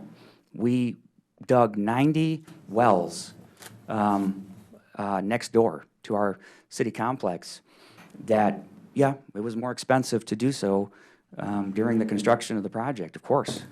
Now that it's done, you know, it was done in 2013, now that it's done, we're saving money on energy costs and hopefully improving the environment as a result. And again, that's a practical implication of this thing I'm talking about. So, Mr. Tungate, would you like to provide a 2 to 3 minute statement regarding your interest in this position? Yes, yes, I would. You know, as I mentioned, I've kind of said a few of the things already, but, you know, being a resident makes this that much more important for me. I hope that you've gathered that I'm a tenacious person. I'm interested in creating a culture of excellence here. One of the things in Oak Park that I am most proud of is we have a culture of excellence there. We do not settle. We are not second best. It's always nice to be the underdog, which Oak Park does that very well. But, you know, I come to the position with a certain passion for public service. I have, you know, almost 10 years of economic development experience behind me. I worked at the county level, the state level, and local levels of government and economic development for almost 10 years. I've been a city manager now for almost, 9 years total, 8 years in Oak Park. I think Oak Park is, on a great trajectory, economic development-wise, communication-wise, but most importantly, financial-wise.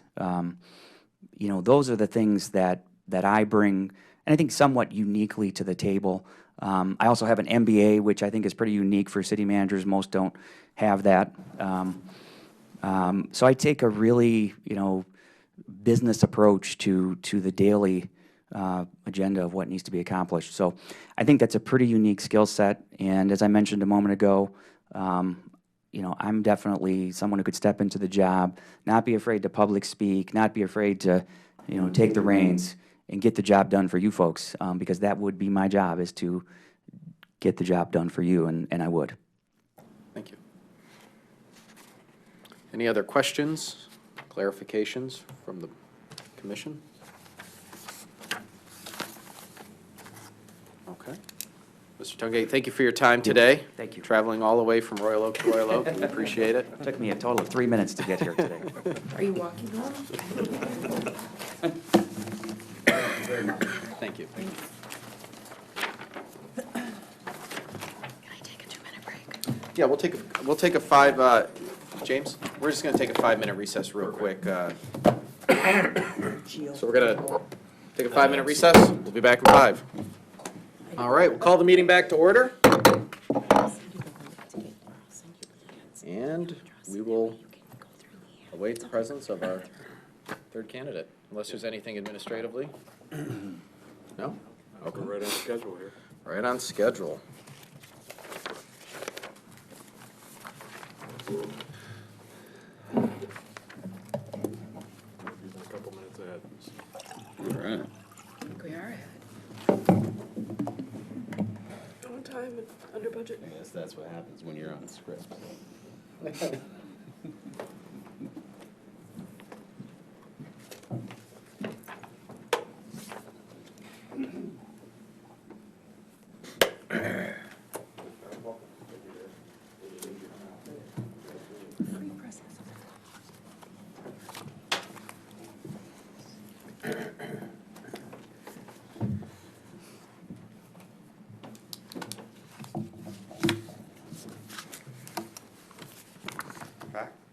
We're back. All right, thank you, Mr. Mayor, Commissioners. We have our next candidate ready for you. Just as a reminder for the commissioners, the public, and the candidate, the mayor will start with the first question, and that question provides the candidate an opportunity to introduce himself and provide a little bit of background, so I won't have an introduction. After the mayor's first question, to his left, to the candidate's right, each commissioner will ask one question. It will go around the table for the series of 16 questions. The note to the public again, if there's anyone from the public that would like to provide a comment for the city commissioners regarding a candidate or a question or really anything about the process today, please get a comment card from me, and then you could turn it back to me, and I will make sure that the commission receives it at the end of the day after all 5 interviews. Thank you very much, and I will ask our next candidate to come to the seat.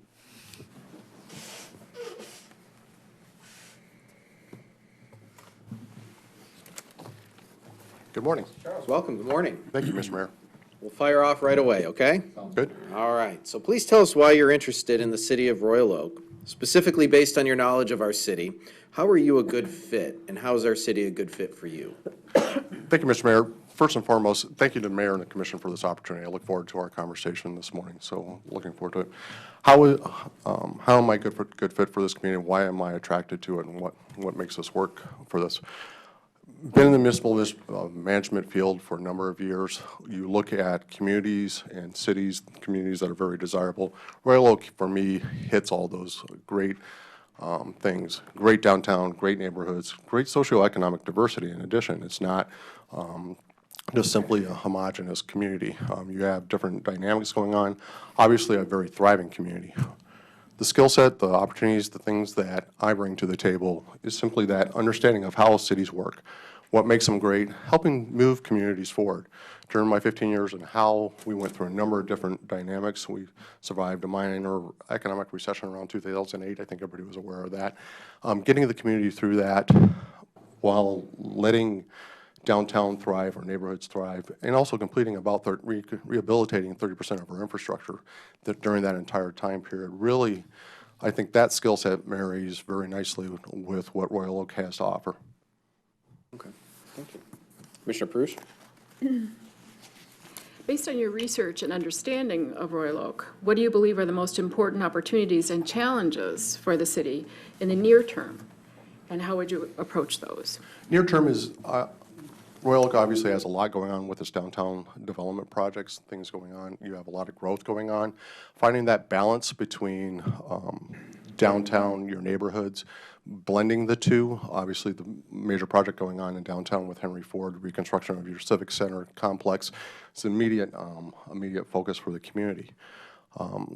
The ability to communicate and work with all the stakeholders moving that forward is a skill set that I think is very important. Thank you.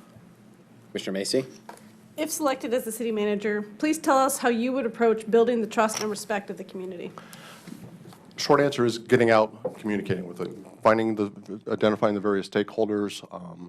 Each community has its own social networks, identifying those, working with those communities, both those that are prevalent and not so prevalent, whether it be neighborhood groups, social groups, just learning those different neighborhoods. That approach, building that communication, building that trust between the city organization and the community is absolutely critical. Lavassa? Please describe the process you would follow to comprehensively evaluate the current operations of the city of Royal Oak. And once evaluated, how would you develop and implement innovative improvements? The evaluation process, truthfully, should probably take a year outside of immediate issues that you identified early on in the tenure. And the reason for that is every city has its own life cycle. What's going on in January is different than what's going on in July, what's going on in October. There's that distinct life cycle. The initial process is really getting to know the operation, getting to know the entire team from department heads to frontline staff, meeting with your various employee groups, meeting with staff, meeting with city commissioners and other appropriate bodies just to learn the organization. Once you're done with that process, then starting to work with the team, identifying those particular opportunities for improvements. Some areas maybe we're in good shape and let it continue to evolve. Some areas may need immediate attention. It really depends on what you find in that organization. The first probably 90 days or so will be that initial investigative phase on my part, just getting to learn the staff and whatnot. But a full evaluation, my experience has been, it really does take that full year outside of any immediate issues, which obviously will come up to the forefront as you go through that process. Commissioner Gibbs. Mr. Charles, what do you see as the city manager's role in communicating with the press and public? And how specifically do you plan to be successful in communicating with both the press and public? Communication between both those groups is very important for our community. The approach I've taken in other communities is getting to know your, particularly with the press, knowing the reporters, knowing the interaction, but also knowing how mayor and city commission want to interact. What is the role of the city manager? Some cases it's the role that the city manager's in front of an issue. Sometimes mayor, commissioners may have that preference. Working together is how you resolve that. Communicating with the public, I talked earlier in regards to getting out, learning the community, talking to that. One of the strengths Royal Oak has right now is you have a comprehensive communication program. Your website, your various communication tools, they're a lot more advanced than a lot of other communities, so that's a good base to build upon. But then also learning what are those concerns for the community and then helping maybe tailor what are specific issues. Commissioner Douglas. Yes. Thank you, Mr. Charles.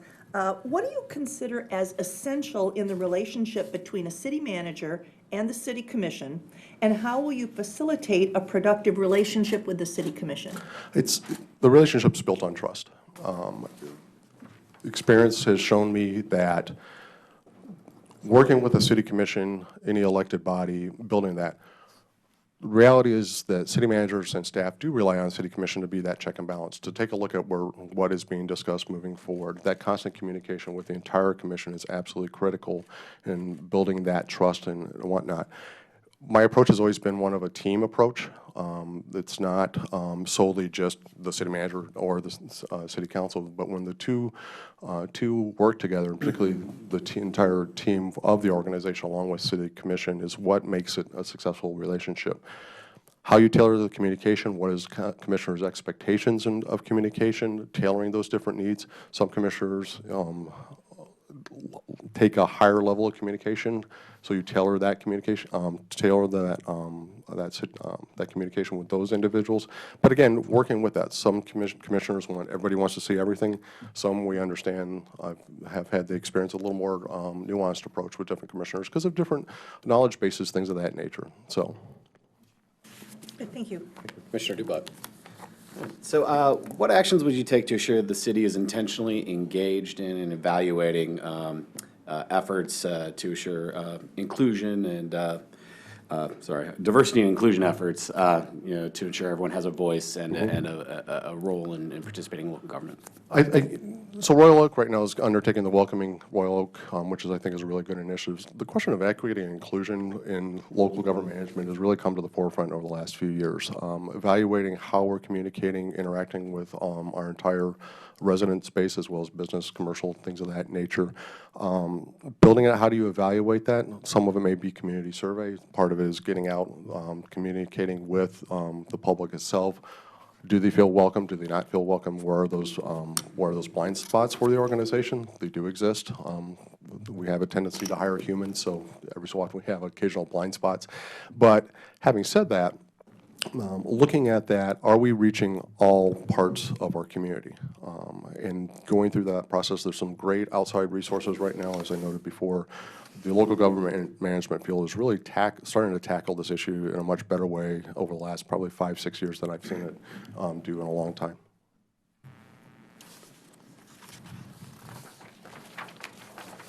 Charles, please describe the process you would utilize to recruit and retain talented staff. Depending on the staff level, if you're looking at department heads, we may utilize outside resources, depending on what we're looking for. Part of it, too, is also identifying what are internal opportunities. Are there individuals within the organization you can help them grow and develop into those positions? And how one of the things that happened recently is we've started to see transition in staff. And we came to the realization that we had a number of internal candidates. We had been working with them, not intentionally, it was just by the organizational development. We had individuals stepping forward, taking on those initiatives. And so when we were ready to look at filling those positions, we were able to use those internal candidates. Retaining staff is looking at the question of what's their job satisfaction? Are they able to do, are they being able to do the things that their skill sets happen? Are we taking advantage of the existing talent? And then obviously the question of compensation. Are we in a position of compensating that? And compensation may be monetary, it may be benefits, it may be looking at those type of things. The workforce is evolving. The straight 8 to 5, 40 hours a week doesn't necessarily apply. So if you're looking to recruit talent, having that flexibility, obviously you want to meet the needs of the organization first and foremost, but having that, taking that innovative approach and thinking in regards to how you allow your employees to work, again, meeting the needs of the organization, but you may look at flexibility, which has been showing to be a really good, particular retention tool for qualified employees, or your stars of the organization, if you will. Commissioner Perush? We're recognizing that fiscal policy is set by the City Commission. Please describe your approach to being a steward of public financial resources, and please provide specific examples from your past experiences that demonstrate your ability to implement fiscal policy. Like I think most city managers, we all tend to be very fiscally conservative, just our nature. We understand that we're using the public funds, public trust. In how we implemented early on a 5-year financial forecast model, starting to look at what are our trends, things of that nature. During the 2008 recession, Howe lost 35% of its tax base, which was a staggering amount. They've only recovered of that 25, they're still about 10% below their peak year of 2008. By utilizing the forecast, working with staff, working with council, working with our groups, we were able to manage that tumultuous time. Nominal layoffs, we were able to deal with substantial tax appeals. We have a large industry. We ended up having to write back 7-figure checks to a large industry based on tax tribunals. The good news is that we were able to accomplish that without having to take any draconian measures. We could see it coming. We could understand where the tax tribunals were. We understand the case that was being adjudicated in front of the tax tribunal. Started to build reserves, put us in a good position. So by the time that came to time to write the check, we weren't in a position when we were running around saying, who are we going to lay off, what are we going to cut? We had pre-positioned that. That forward thinking, that ongoing analysis, credit goes to our assessor at the time. She identified early on some of the trends in regards to residential and property values in general. She was one of the early individuals that helped us do that.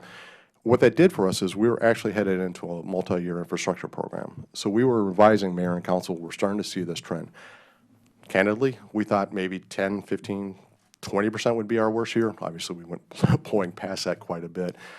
But working with the team, working with our groups, working with mayor and council, we were able to maintain services throughout that time period. And as Howell starts to recover, they're getting back to being a more proactive organization. A lot of it included internal consolidation of departments, working with our neighboring communities on shared services, whether it be IT, things as simple as building maintenance. Those were all tools of the puzzle to answer the underlying question. That modeling, paying attention, the approach is continuing to position the city in a positive way, whether it be good economic times or bad economic times. Please describe a situation you have handled where the community faced a contentious issue with strong diverging opinions and what you learned from the experience. The main example is the start of my tenure with the city of Howell. Howell has an unfair reputation on a question of not being welcoming. We had a situation early on where we had a local auction house, for reasons beyond any comprehension, put up a Klan robe on Main Street, and our phone blew up within, Commissioner Douglas, that was the look I had. The robe was up for literally about 20 minutes, but it turned into an incredibly contentious issue. It's one that all sorts of old wounds, old conversations came ripping out. We took a very different approach than we had previously. We were very, the community came together, clearly stated hate has no home here. That was, we had a counter protest. They actually went through with the auction. And our local diversity group, along with other partners, ended up buying the robe and donating it to the Ferris State Museum that it talks about racism and things of that nature. So that's something that we led through the community. And at the end of the day, I think really helped turn the perspective of how one of the things that was an indicator for us, we started to get positive press out of the Detroit media about how we tackled the issue and how we moved forward. But again, bringing all the partners together, we used some outside help just because we were into an issue that none of us deal with on a daily basis, thank goodness. But bringing the different parties, having a coordinated strategy on how to deal with this. A secondary issue was, I spoke earlier about the infrastructure project. We implemented a number of changes on our street design. We utilized mini circles, bioswales, street narrowing, a whole bunch of things.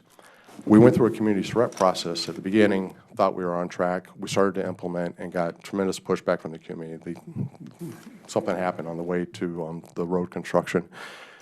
What we ended up doing is taking the time to go back, start talking to the neighborhoods. How do we tweak the designs going forward, making some modifications on roads that had been already constructed, but taking the time to step back and go, okay, what did we learn from phase 1? How do we implement on phases 2 and 3? Commissioner Lavasser? How do you hold direct reports accountable for projects and/or issues you've delegated to them? The approach, people always talk about annual performance reviews, and they do serve a purpose, but what I find is interacting and holding people responsible for the positions on an ongoing basis far more effective. Typically, we had quarterly meetings with department heads going over what projects we had going, things of that nature. If we started to identify an issue early on or something was starting to go differently, what we would look to do is intervene or to have those conversations and look to address those situations. The other side of that, too, though, is it's just as important that staff feels comfortable communicating the other way. People talk about the idea of an open door policy, big believer in that. So knowing that staff feels just as comfortable to come back and speak with you and say, I'm having this issue or we're having this issue, that two-way communication is absolutely critical for a successful organization. Very good. Okay. Mr. Charles, could you please provide an example where you facilitated an important project through a highly collaborative process? I spoke earlier about the infrastructure project. That's probably the best one that comes to that. We undertook the reconstructing 30% of our infrastructure. This included streets, sanitary sewer, storm sewer, as well as water projects. We took a comprehensive, complete look. Because we knew it was going through such a large project, we utilized a community charrette process, brought the public together. We did neighborhood walkabouts. We were literally out on neighborhood by neighborhood, posted signs, handed out flyers. Looked to take that input, looked then to build off the design based on our limited resources. We did not have the resources to do curb and gutter, things of that nature. These were streets that were just no curb and gutter streets that were paved, but never really been completely reconstructed. So bringing together engineers, public, designers, things of that nature, and seeking that community input on what do you want your neighborhood to look like? What is important to you? Are traffic speeds important? Is parking important? And then balancing that mix to move forward with the project. It was an accelerator process. We were leveraging SRF, Sewer Revolving Fund, and Drinking Water Revolving Fund, as well as assorted grants. So it was about a $30 million project for a community of 10,000, quite a bit of projects. But bringing the team together and listening to the community is absolutely critical. Mr. Douglas? Thank you, Mr. Charles. How would you approach the development of a 3 to 5 year strategic plan for the city? Once established, how would you facilitate the execution of such a plan? Utilizing outside resources, I think, really is the best approach in regards to that. The visioning, seeking the input of all the boards and commissions, as well as the public, facilitating to that. And how we leveraged our master plan, which is supposed to be updated 5 years. We went through a comprehensive review and update about 6 years ago.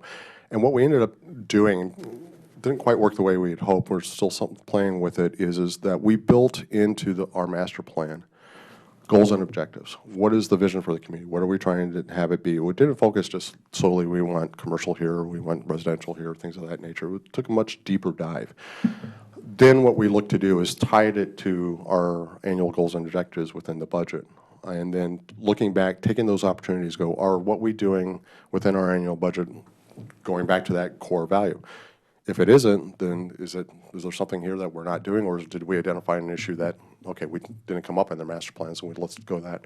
In an ideal situation, what we'd have happen is the master plan would tie to annual goals and objectives, then tie to performance of the evaluation of the organization as a whole.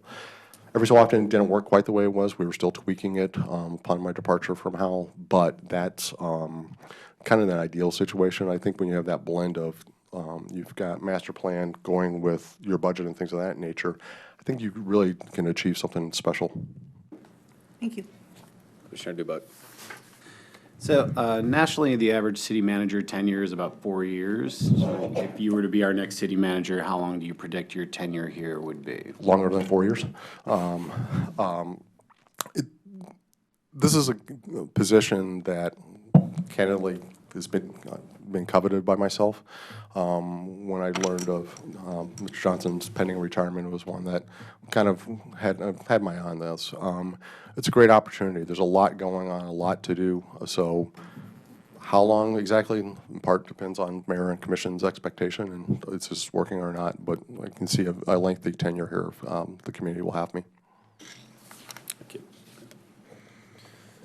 Mr. Charles, what role do you see that a city manager can play in combating climate change and promoting sustainability in the community? Can you give some examples? Cities and communities can really play such an important role on the question of sustainability. Michigan Municipal League had a policy forum about a week and a half that I had the privilege to attend, talking this very issue of climate change. Where are communities doing things of that nature? Introduction of a sustainability officer is something that the city may want to consider, looking at, well, how do we begin to reduce our overall carbon footprint? Is that the question of equipment? How do we, just a number of different things that we look at. How are we building our buildings? Are they reducing, are we availing ourselves of the most recent technology? Balancing that, and it was a fascinating conversation with the mayor of Lansing at the time, because Lansing has its own electrical system, and they are pushing hard to reduce its overall carbon footprint. But their socioeconomic situation is that if they were to go all in on decarbonization right now, their utility rates would go sky high. And for a community that has socioeconomic issues, how do you find that balance and equity?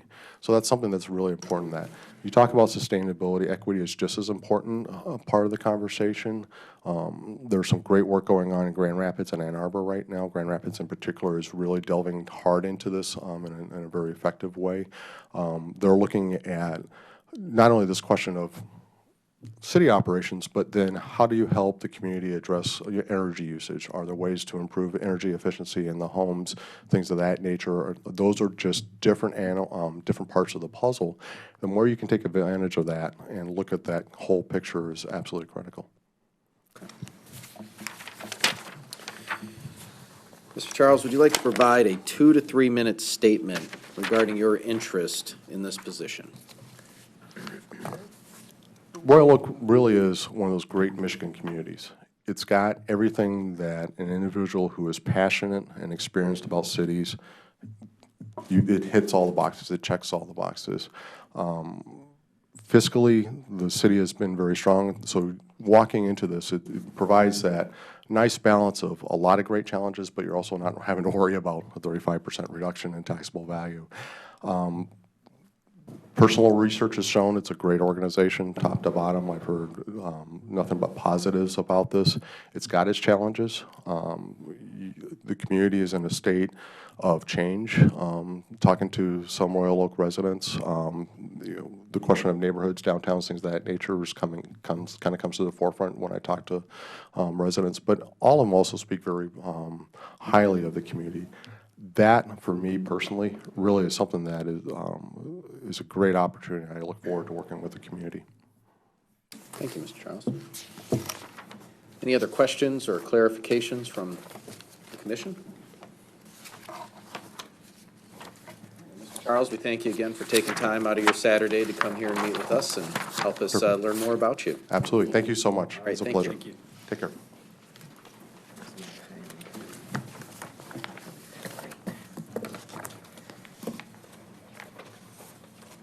All right, this brings us to an intermission here between items 7 and 8, which is lunch. It is 11:05. I'm not sure what time we plan to have lunch and when the next candidates are coming, but I imagine that we'll have enough time to have lunch and then commence as soon as the next candidate is ready. So, 11:45, is that the right time? Okay. Well, Oh. no, I don't think that's quite on the schedule. Lunch was scheduled for much later, so lunch won't be here till at least 11:30, maybe probably 11:40. So, you're Talk amongst yourselves. Okay, I guess we'll catch up on anything and everything until 11:45, and We we'll need eat to go quickly. outside into the sunshine and get some vitamin D. We'll target 11:45, but depending on the nourishment situation, it could be 11:50. All right, thank you. Thank you. Healthy food. So we'll adjourn for a little bit. Said we were ready. So I'm going to call the meeting back to order, and we'll welcome our next candidate. This is going to let them know that we're.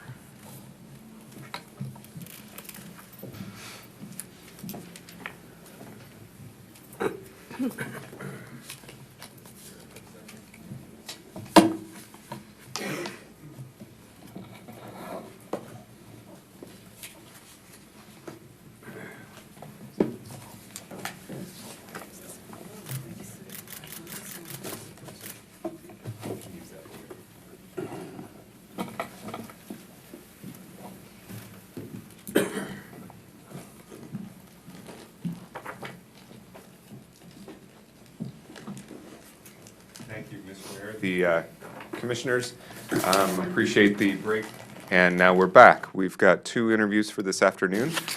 Just a reminder, the mayor will begin the questions. The first question's intended for the candidate to introduce themselves, so I won't provide an introduction. And then each commissioner will ask a question starting to your left to the candidate's right, and go around the table for questions. At the end, if there's any clarifying questions to be asked, the mayor will recognize that, and you will be able to ask clarifying questions. Thank you for your patience through the process. We're at number 4, and we'll get started right now.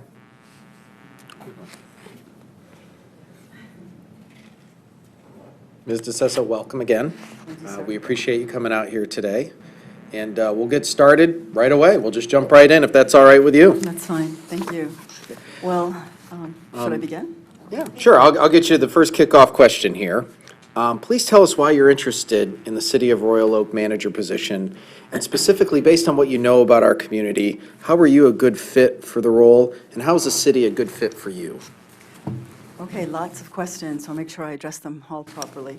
Well, first, let me begin by saying thank you for your time, and good afternoon, everyone. Good afternoon, Mr. Mayor. Good afternoon, City Commissioners. It's an honor to be here with you. I'd also like to extend my appreciation to the visitors that are here this evening, or this afternoon, our residents. I think I know a few of them, so thank you for their time.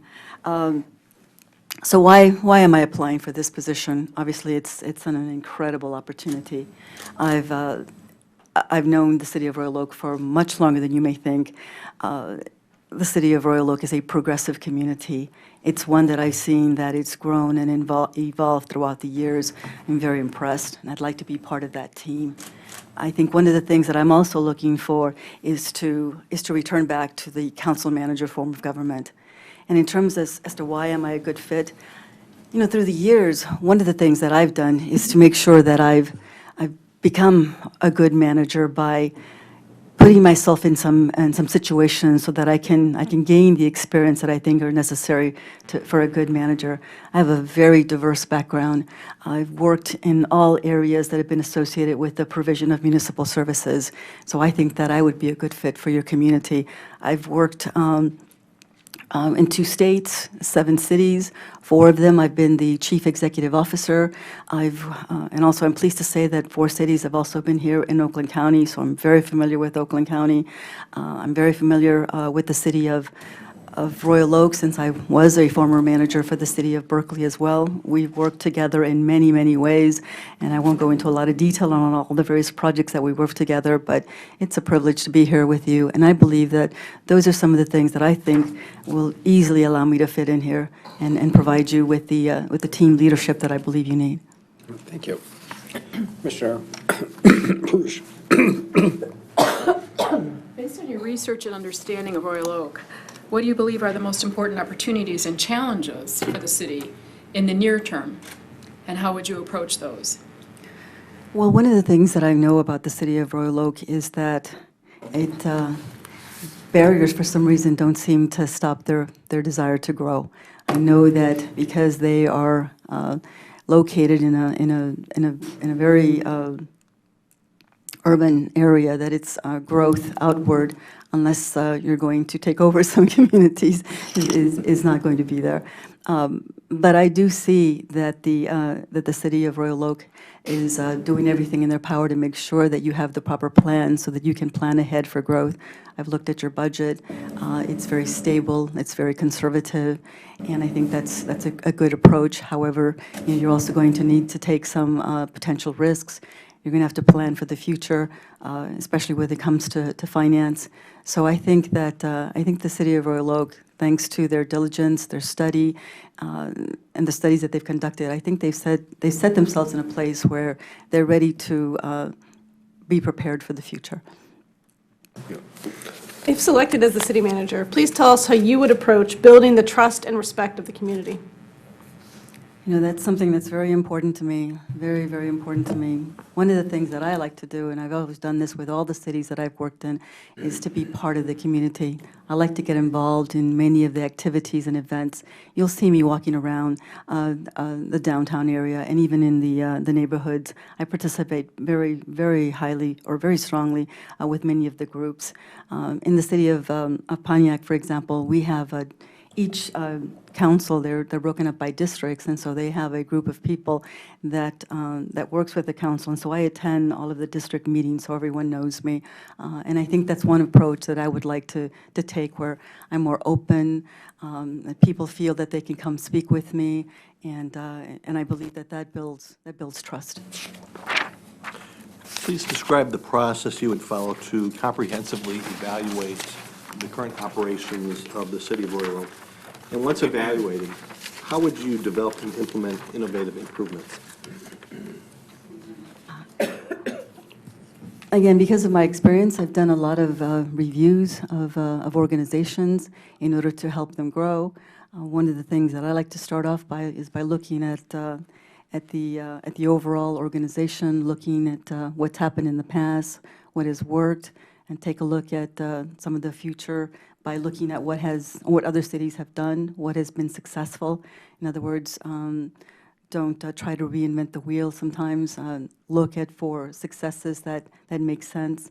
So those are some of the things that I would do to evaluate. As detailed as this may sound, and I promise I won't do this, but with the city of Pontiac, when we were looking to bring back many of our departments that we lost. One of the things that I did was first evaluate, what were some of the core things that we needed to bring back. So we looked at each department individually. We looked at it to see if it was financially feasible, and then determined what we thought would be best for the city so that we could implement it successfully.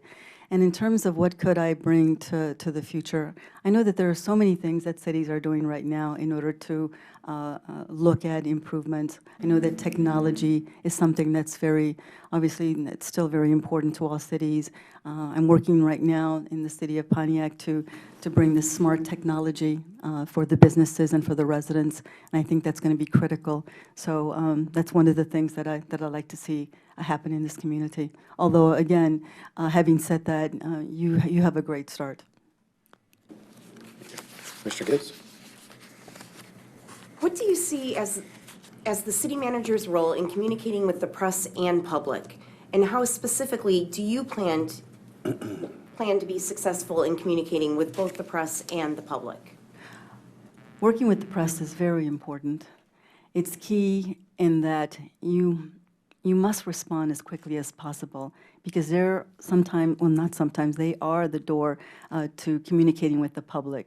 So developing a good rapport with the press is essential. One of the key things that I like to do is to prepare by having already determined press releases and things of that nature. I also like to bring in some of the press members to let them know some key information, provide them with data that they may need. So I have an open door also with the public, and I do believe in working very closely with them as well. Mr. Douglas? Thanks, Mayor. Thanks, Mrs. Sessa. Thank you. So what do you consider as essential in the relationship between a city manager and the city commission? And how will you facilitate a productive relationship with the city commission? Well, communication is key. I mean, that's a must. You must know what's happening in your community. And one of the ways that I've done that in the past is to provide weekly or bi-weekly reports to the city council, not just reports as to what so-and-so is doing, but key information that will help you as you go along making some decisions that you may need for various issues. So I believe in written communication, verbal communication. If there's an emergency, I'll automatically speak with the mayor, and then quickly turn around and speak with the city commission as quickly as possible. Again, using and being careful to make sure, being mindful of the Open Meetings Act to make sure that I don't violate them. So that's important to me as well. Very good, thank you. Thank you. What actions would you take to assure that the city is intentionally engaged in and evaluating improving its diversity and inclusion efforts to assure that everyone has an opportunity to engage with local government and a voice in our local government? Oh, my. That's a So everyone speaks of diversity. Everyone talks about wanting to make a change. But in order for diversity to be successful, I think that you really have to be committed to that. You really have to be able to walk the walk, as they say. So I think commitment from the top is so essential. Otherwise, I don't think that's going to be successful. I think also the key thing for diversity would be to be inclusive of everyone, to be transparent, to be accountable. Those are all things that are key for diversity. And the other thing that I'd like to clear, when we think of, or when we say the word diversity, we automatically think of either race or sex, but it's really more than just that. You're going to be dealing with economic issues, people with disabilities, individuals with different income status and things of that nature. So diversity, although we have a tendency to just think of sex and race, it's much more than that. So I think the first thing, in order to make it successful, you really have to have a commitment to want to do that. Thank you. Please describe the process you would utilize to recruit and retain talented staff. I like to look inside first before I go out and seek, unless it's a new position or something that I think we don't have. I like to develop succession plans. I think that's key for a city. You want your employees to stay. You want them to grow. However, if I am looking for outward, I usually do like to work with the HR department, the internal HR department, and work with a consultant. Again, it depends on the position to look for outside. I'm also because of my involvement with numerous organizations at the professional level, I have access to some key associations such as ICMA. I am proud to say that I've been one of the former vice presidents for the Midwest region. I'm also very much in touch with the Local Government Hispanic Network. That is an organization that helps community understand and address Hispanic issues. And that's another organization that I would seek out for different type or diverse candidates. And of course, the National Association for Black Public Administrators. I have a good working relationship with them as well. And I would seek out their assistance as well in bringing in some new talent.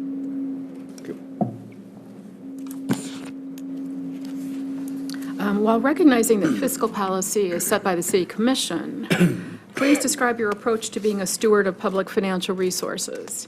Please provide specific examples from your past experiences that demonstrate your ability to implement fiscal policy.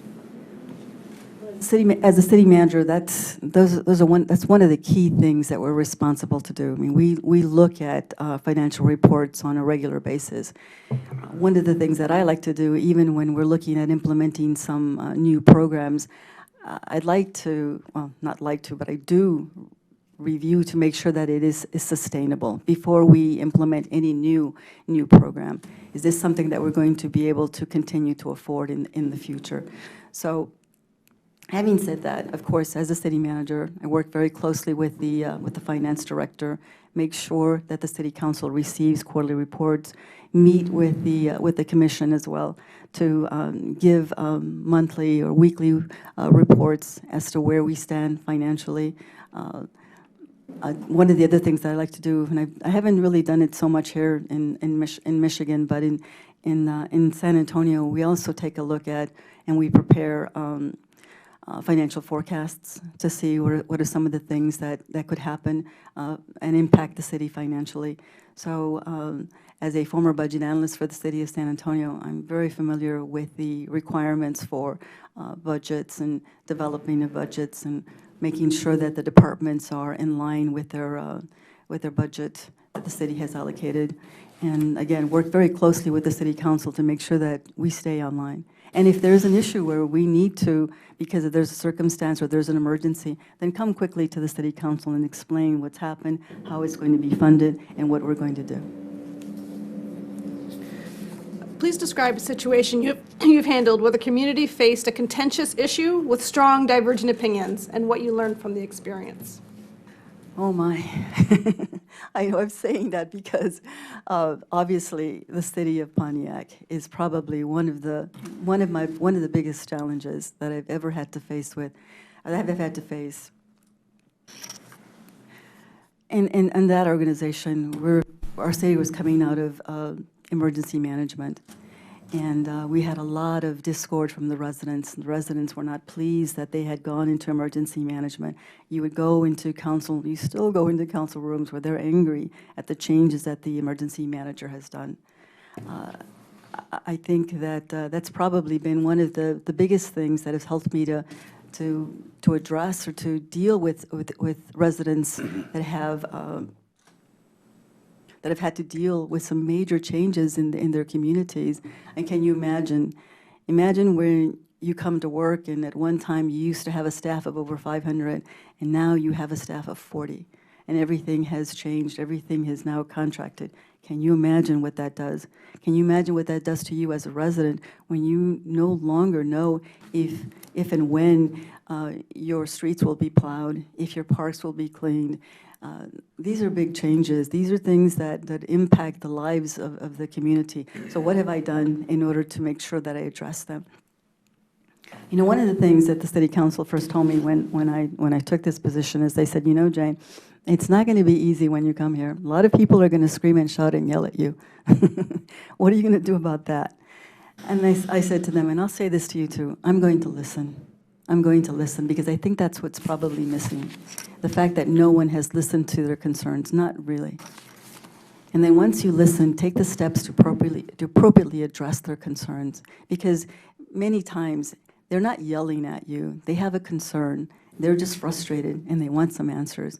So I can tell you that today I'm very proud. Many people today in our city, they'll come to me because they feel very comfortable. I'm walking down the streets in Pontiac and people will know who I am.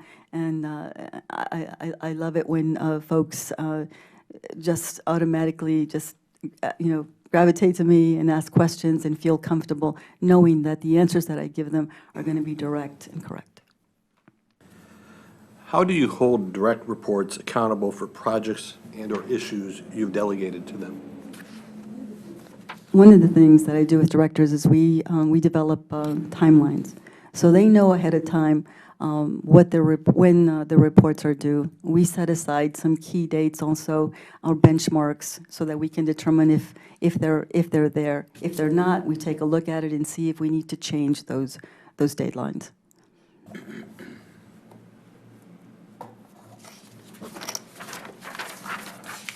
Commissioner Gibbs?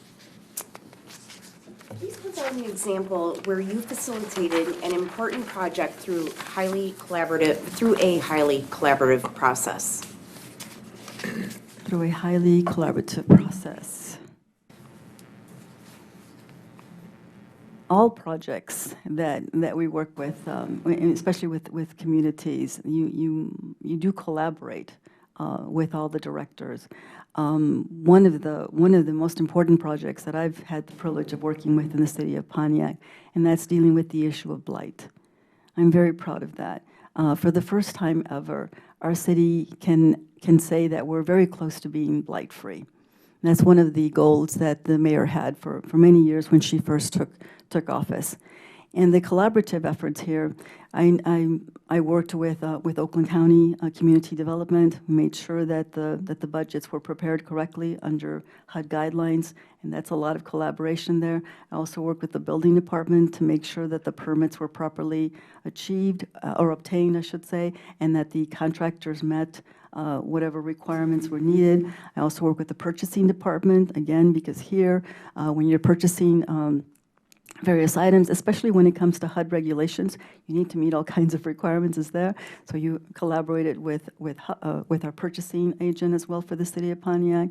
And then, of course, working with the mayor, keeping her informed, making sure that she knew where we stood as it related to our progress.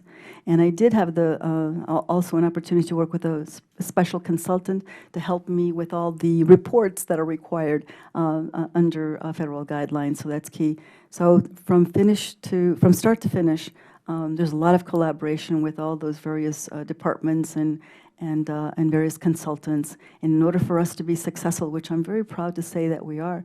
One of the things when Mayor Waterman first started, as I said, she wanted to eliminate blight.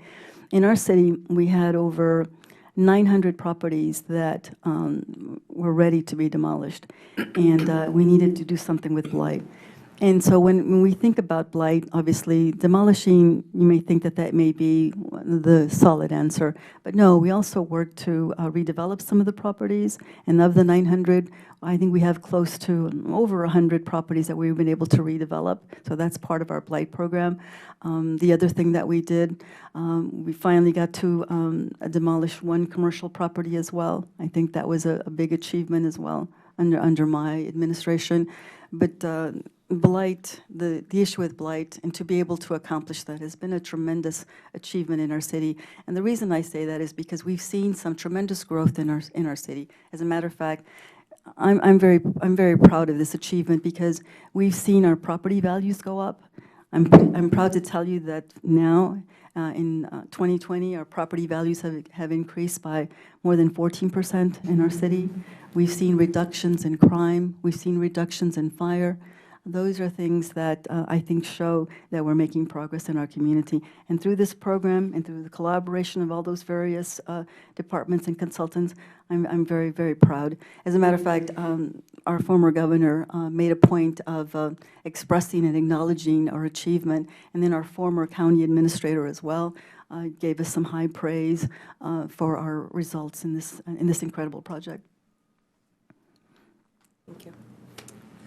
How would you approach the development of a 3 to 5 year strategic plan for the city?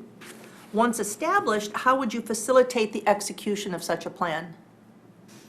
So the first question is to develop a, well, this reminds me very similar. We currently prepare 3-year budgets. It's not just a 1 year. We prepare 3-year budgets, so I'm familiar with that already. And so a lot of it has to do where you must know your organization. You must know what are the future needs of that organization. You must be able to plan ahead for the capital improvements or capital equipment that are needed for an organization. Those are all key things. So when you're looking at developing a long-term plan, those are some of the things that you look at. And in terms of implementation, now, although we have a 3-year plan, we actually implement per year. So every year, we do approve a 3-year budget, but we also approve the annual budget, and we make sure that we abide by that. And then we come back the next year to see what changes are needed for the next 3 years, what are some of the upgrades that may be required as a result of things that we maybe did not accomplish in the previous year. Thank you. Commissioner DeBuck. So nationally, the average tenure of a city manager is 4 years. So if you were the next city manager of Royal Oak, how long would you predict your tenure here would be? I can't predict. I'm hoping that it's forever, but I do understand that. I mean, there are changes, and even within me, I'm very proud to say, in the city of Berkeley, for example, I was the city manager there for over 14 years, and that was not in any way expected. It's just a privilege to be able to do that. In the city of Pontiac, I thought I was going to be there 2 years because the mayor gets reelected, and obviously I'm part of the mayor's staff. But here I am over 4 years. So I think that says a lot about me. I think that that shows that I'm a hard worker, that I'm loyal, that I'm dedicated. And so time, while I hope that it's a long time, I will do my best if it's 4 years. Thank you. Okay, thank you. What role do you see a city manager playing to combat climate change and promote sustainability? And can you give some examples of what you've done or promoted in your past experience?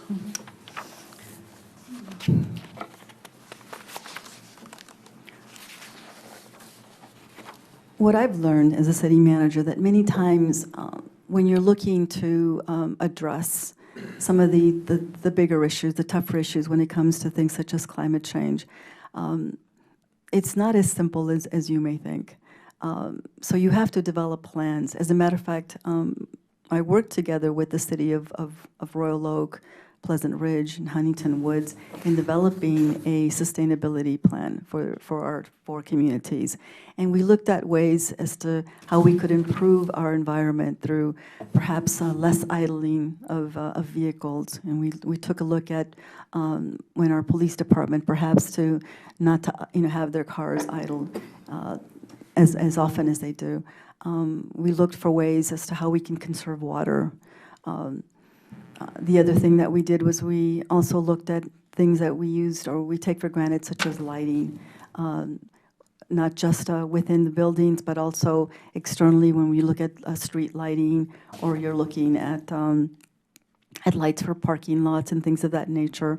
We look for ways to conserve energy. And when we construct new buildings, the first thing that we do is we look for some new technologies that helps us to deal with sustainability and how to respect how to respect the earth. So as a city manager here in Michigan, there has been some limitations only because of the financial issues. I mean, I've worked for a lot of small cities, but I can tell you that in all cases, we've always looked for ways as to where we can conserve energy, whether it be electrical or gas.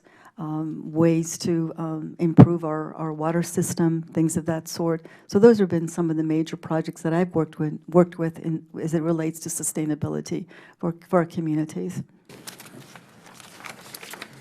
So can you provide us with a 2 to 3 minute statement regarding your interest in the position?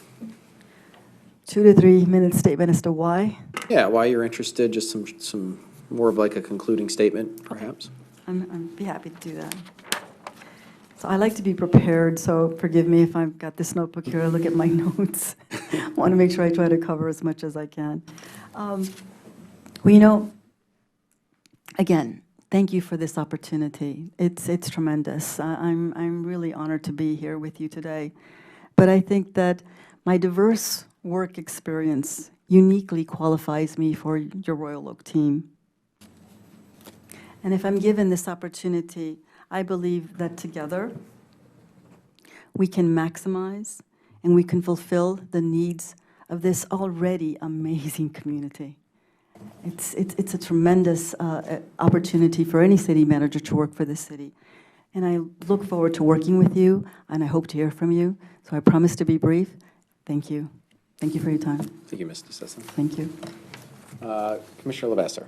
Just to follow up on something that you said earlier, you indicated an interest to get back to a council/manager form of government, and I imagine that's in contrast to, say, a strong mayor system. And just wondering how you see those as being different, and why one would be more appealing to you than the other.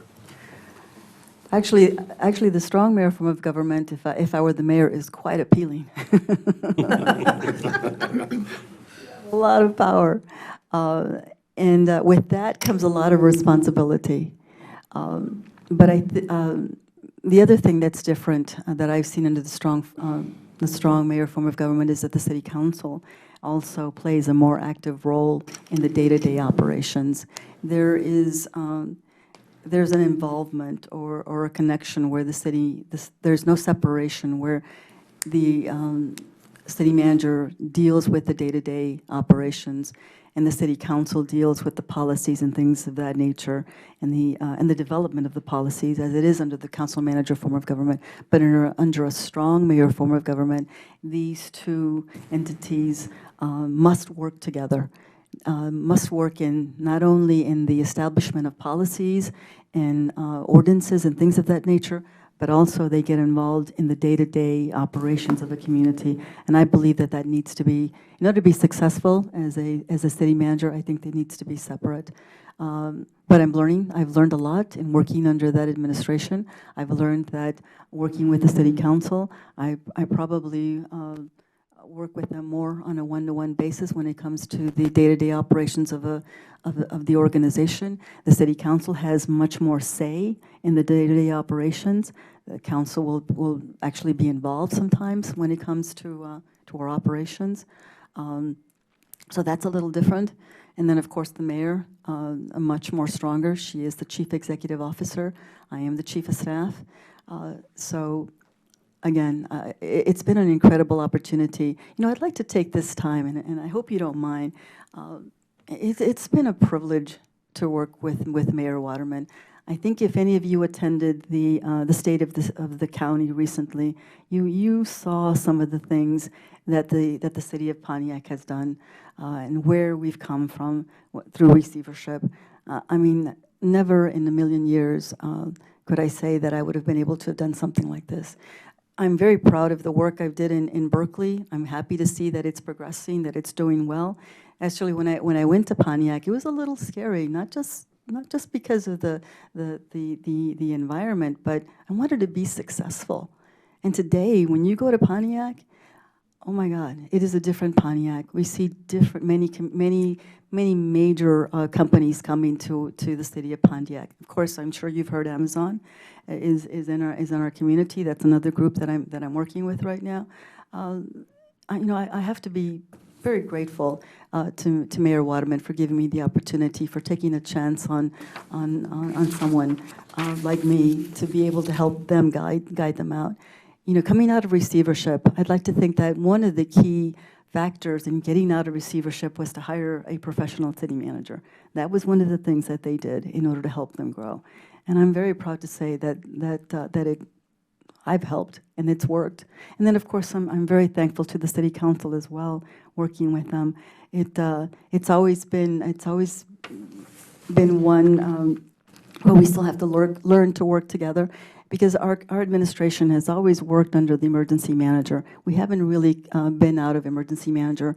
I think it was until August 1st of 2017. So it's been a short while. Most of the city council are used or familiar working with emergency managers. So now, for the first time, they get to spread their wings and get a true chance as to determining the faith of their community. So there's a lot to do. Thank you. Any other questions, clarifications? Okay, well, good. Well, thank you, Ms. DeSessa, for Thank you, coming out sir. today, and we really appreciate your time and sharing your experiences. Now, one of the things I like to do, I like to shake hands with everybody. May I approach the Yeah. podium? Is that okay with everyone? Absolutely. Thank you.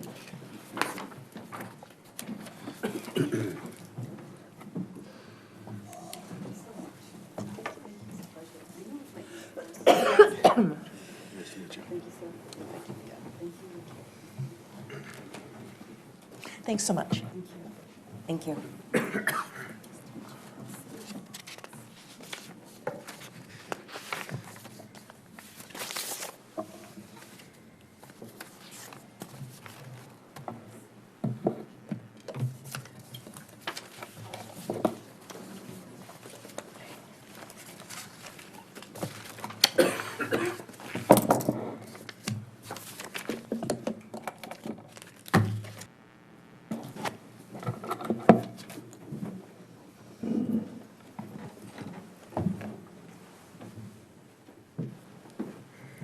Mayor, Commissioners, you have your fifth interview.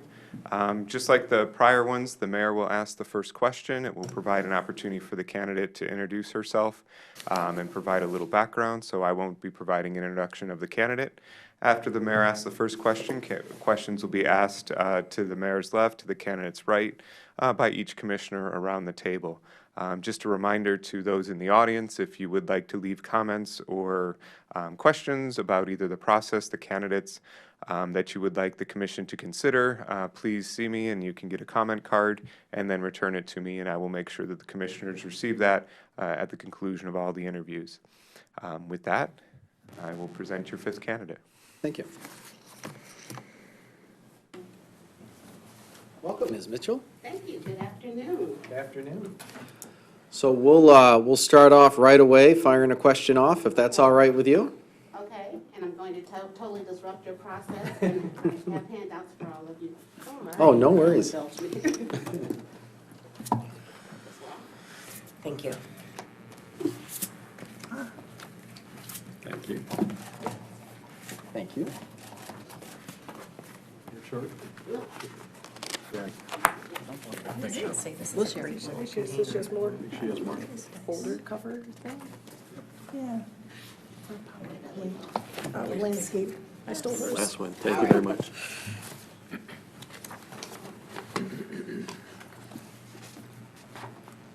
All right.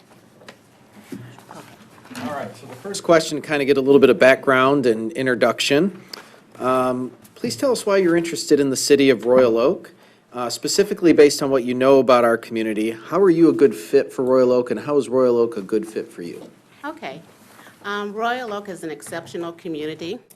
It is very vibrant and robust. There's a lot of transformation going on that is often met with some pushback because change is difficult.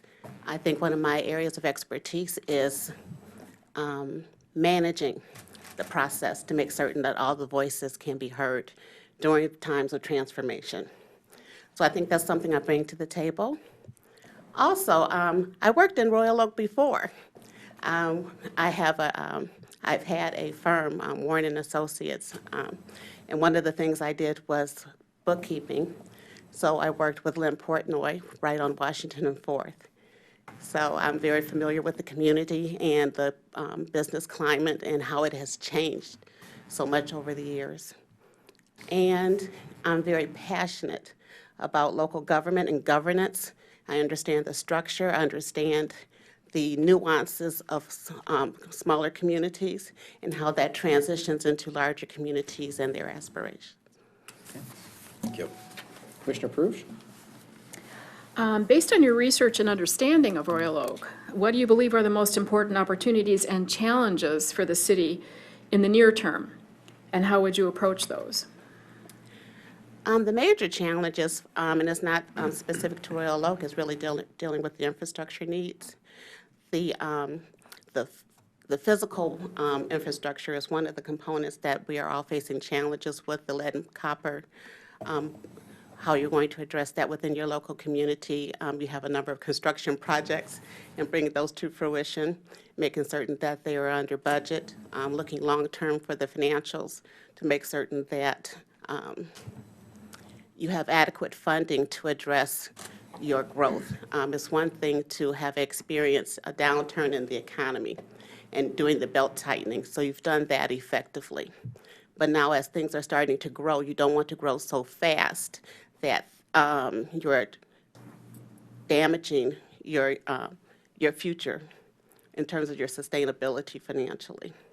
So making certain that however you are growing, both in terms of your human resources and your physical plants, that you are not exceeding your ability to maintain those systems so that you have a sustainability plan. If selected as city manager, please tell us how you would approach building the trust and respect of the community. Okay. Sorry. I'm trying not to show that I'm nervous. Okay. Okay. I'm very much a people person. It's incumbent upon the person who has this role to make certain that they have a relationship with all of the stakeholders. That's both external as well as internal.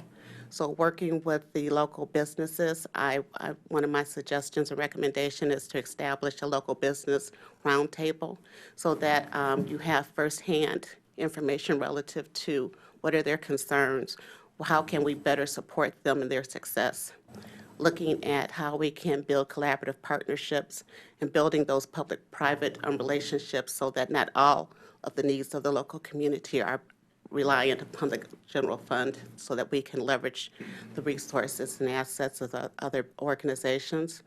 And too often we overlook our internal partners, the people who work with us and for us, and making certain that their voices are heard and that they understand that they have access to the city manager. Commissioner Lavassie? Please describe the process you would follow to comprehensively evaluate the current operations of the city of Royal. And once evaluated, how would you develop and implement innovative improvements? Could you to repeat your question, please? Certainly, I'll do a little slower. Please describe the process you would follow to comprehensively evaluate the current operations of the city. And once evaluated, how would you develop and implement innovative improvements? Okay. In terms of evaluating the current operations, I think you have a pretty solid platform in place in terms of identifying your goals and objectives. So starting to look at those and as they're in place and making certain that they are not just paper and a document that's on a shelf, but that is an actual living and breathing document so that there is accountability relative to the expectations and those individual partners and individuals and organizations that are responsible for the implementation, providing quarterly reports relative to those statuses so it's in front of all of us so we can see what we have accomplished and what our next steps are going to look like. Also, two areas that I uniquely have experience and expertise is in what's called the SOAR framework, which stands for Strengths, Opportunities, Aspirations, and Measurable Results. So I apply that wherever I am in terms of identifying not only what are our objectives through shared understanding and common voices at the table, but also making certain that that implementation process is robust and inclusive.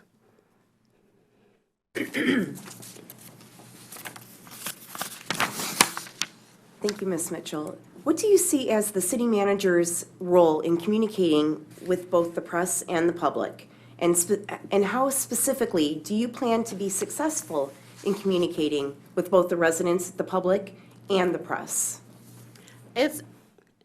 Communication is so important in any governmental structure to make certain that all of your constituents have the information that they need. One of the things that I did accomplish when I was in Albion was getting the Sunshine Week Award because we were so robust in the information that we made easily available to residents and anyone through access to the internet. I have a very close working relationship with the media in whatever community that I'm serving. I think it's imperative to have that so that, one, they have the information and a mechanism to make certain that everyone is receiving the information. But those relationships are really important in terms of helping to carry out that message, especially in a way that you don't have to pay for it. You know, there's a number of venues in which to share and disperse information, but to the extent that you can partner with the local media to make that, to get those messages out cost effectively is fairly critical. Commissioner Douglas? Thank you, Ms. Mitchell. What do you consider as essential in the relationship between a city manager and the city commission? And how will you facilitate a productive relationship with the city commission? It's critical to make certain that we are all on the same page. Just as all of your voices you may not have the same perspective given every issue, but to make certain, at least through the office of the city manager, that you're all getting the same information. So sharing the information with one and all, not playing favorites, making certain that there's regular reporting to you just to give you updated. I try to do weekly reports to the commission to make certain that you're just up to date on things as they transpire, because often in government things happen very quickly. And you don't always want to wait until your twice-a-month regular meetings, but to just keep you apprised of what's going on a regular basis throughout the administration. Thank you. Commissioner DeBuck? So what actions would you take to assure the city is intentionally engaged in evaluating and improving its diversity and inclusion efforts to assure everyone has an opportunity to participate in local government and a voice at the table? That's a very good question. It's imperative that someone is designated as the point person, and most likely would be me as the city manager, to make certain that, one, is a priority, and two, that there are mechanisms in place to both address those who are members of the community as well as attracting and retaining a diverse workforce. So all of those components play a part in that role. I'm very much passionate about equity and inclusion initiatives, and in particular, a lot of my work on a personal level focuses in on empowering women, youth, and minorities. So I would leverage the relationships I already have throughout the county and the region to make certain it's beneficial to Royal Oak.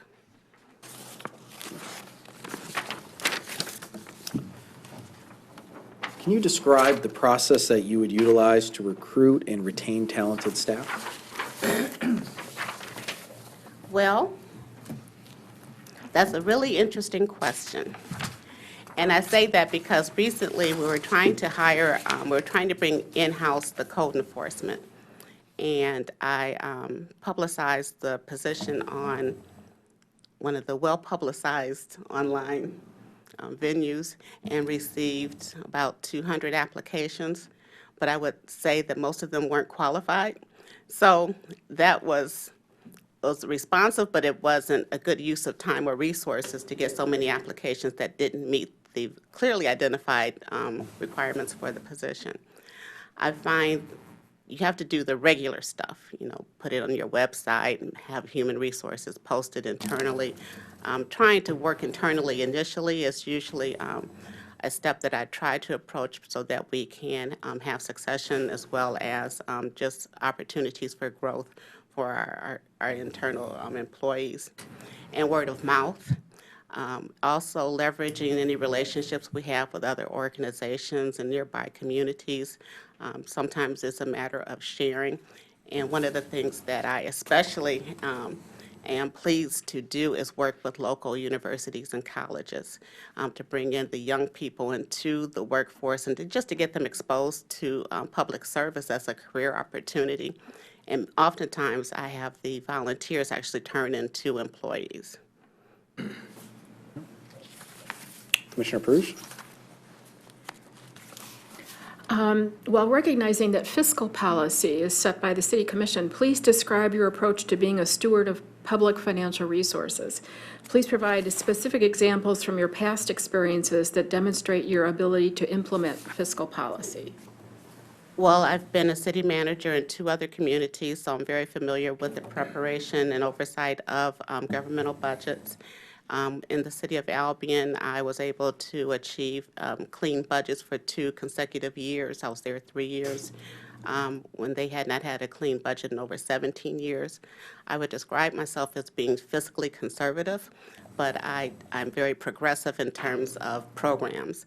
So understanding how to balance that and how can you build capacity relative to being fiscally conservative relies very heavily on those partnerships so that you can have services and programs available to your local residents without necessarily having a cost associated that's going to impact your finances. Commissioner Macy? Please describe a situation you have handled where the community faced a contentious issue with strong diverging opinions and what you learned from that experience.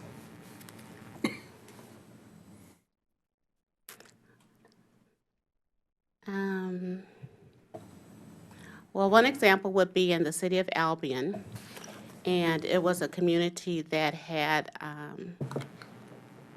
was very heavily low income. And the local school district was being decimated through all of the things that are impacting public schools. And it was underperforming relative to the quality of education, and they had a major exodus in terms of student population. So the question became what to do with the school district, to close it down, to merge, or to become annexed by the adjacent community, which was the city of Marshall. I was a part of the exploratory committee that was looking at what those options were. Unfortunately, because of the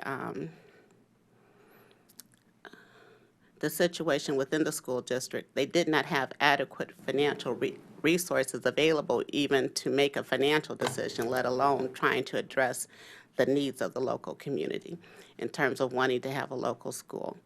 So it became very divisive. There was the student population in Albion was predominantly minority. The student population in the city of Marshall was predominantly majority.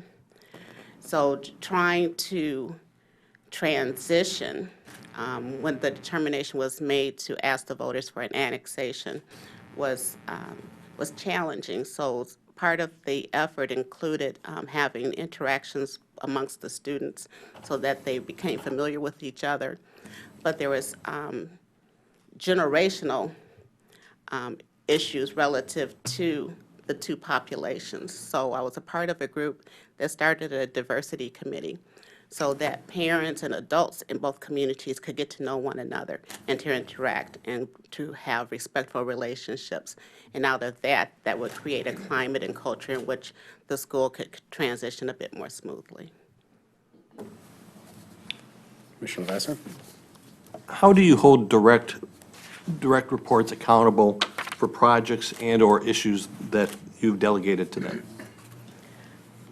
Well, there's a couple things. In both communities that I've served as a city manager, I've instituted self-evaluations and performance evaluations, which you would think would be standard, but I found in both places it was not in place. So putting in place those expectations and those growth opportunities for each individual department head as well as the employees, I think is very critical. And not just waiting until the annual review to have those conversations, but to touch base with them periodically to get updates on where are they, what additional resources do they need, what are their interests and opportunities for growth and development. And just checking in. I'm good for just popping in to see how are you doing, you know, what's going on, what's new in your world. Having periodic just coffee chats with departments and employees. I was shocked to find out in one community that I was the only city manager that came and hung out with the DPW crews just to see how they're doing. But just making certain that I'm accessible, but as well as being accessible, that I'm on the same page with the staff relative to expectations and their efforts towards progressing, so that there aren't any surprises for either of us.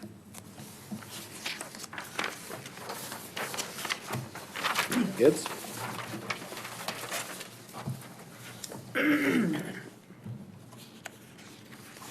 Are you okay? Okay. Swallow? Yes. Please provide an example where you facilitated an important project through a highly collaborative process.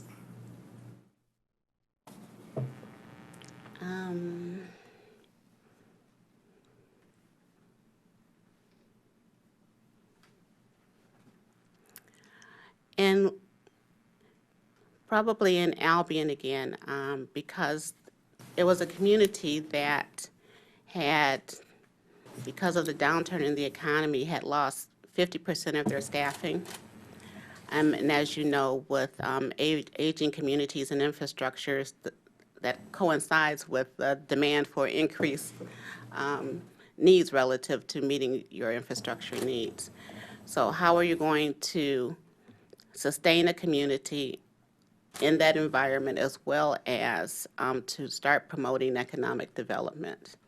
So one of the things that we discovered was that 3 of the national trail networks converged in the city of Albion. However, they did not physically meet. So to make that connectivity would be, one, it would be good for economic development. It would be great for the trail network, and it would be great for the local community in terms of our recreation opportunities. But how do you do that when you don't have a grant writer? And how do you do that when you don't have the resources to do the evaluation of what's needed to make this happen? So we worked with the Trailway Alliance. We worked with Albion College. There was a college student there, Danielle Nelson, who first volunteered in my office, and as part of one of her research papers was the one who actually discovered this opportunity for connectivity. So we transitioned that work into a grant application with the Michigan Department of Natural Resources, and working with the college as well as the economic development and the chamber and adjacent communities, because the network extended beyond our local. We were able to get a grant from the Michigan Department of Natural Resources Trust Fund for over $300,000 to do phase 1 of that connectivity, and now they're moving on to phase 2 and phase 3. That was only possible because of that collaboration.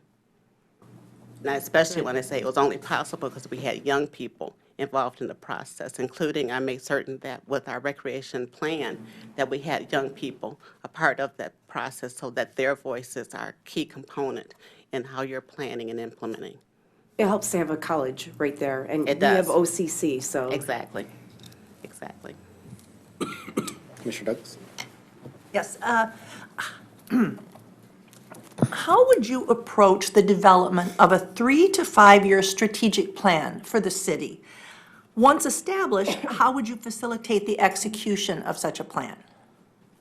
Okay, so with any strategic plan, it is so important that you have the voices that are going to be most impacted as part of the process.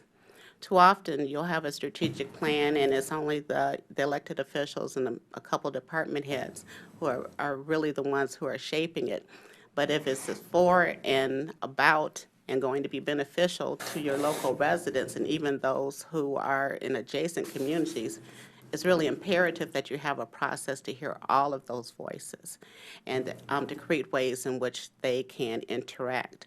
So you have to be pretty robust in your approach. You can't just have, a piece of paper on a counter at City Hall and hope people will be responsive in terms of your questioning. You have to use as many mechanisms as you can. I like town halls and actually having meetings or at least sessions throughout the city and not in the usual places, but going to places where people naturally gather. So it could be churches, it could be coffee shops, it could be restaurants, the library, a park. However you can have as much robust contributions to that conversation to help shape what is the vision for the future of your community. And then once you have pulled it all together, and usually it does take consultants to assist you with that process, to make certain that the plan, again, is not something that sits on a shelf, but that you have accountability relative to what are the strategies and who is supposed to be the key person or organization relative to that implementation process. And again, reporting back quarterly so that you have something to gauge. What is the progress? What do we need to be working on or focusing on? And how are we going to know when we are successful so that you can measure those results? Thank you. Commissioner Dubak? Okay. So nationally, the average city manager tenure is 4 years. So if you were to be the next Royal Oak city manager, how long would you predict your tenure might be?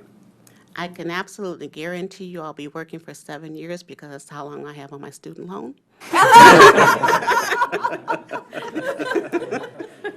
Good honest answer. Fair enough. What role do you see the city manager playing when it comes to combating climate change and promoting environmental sustainability? And can you provide some examples in your career where you've championed that? Well, environmental sustainability is something that I think probably everyone is very passionate about and interested in. I can't say that it's an area in which I have personal expertise. So to that degree, I would probably be relying on experts in the area.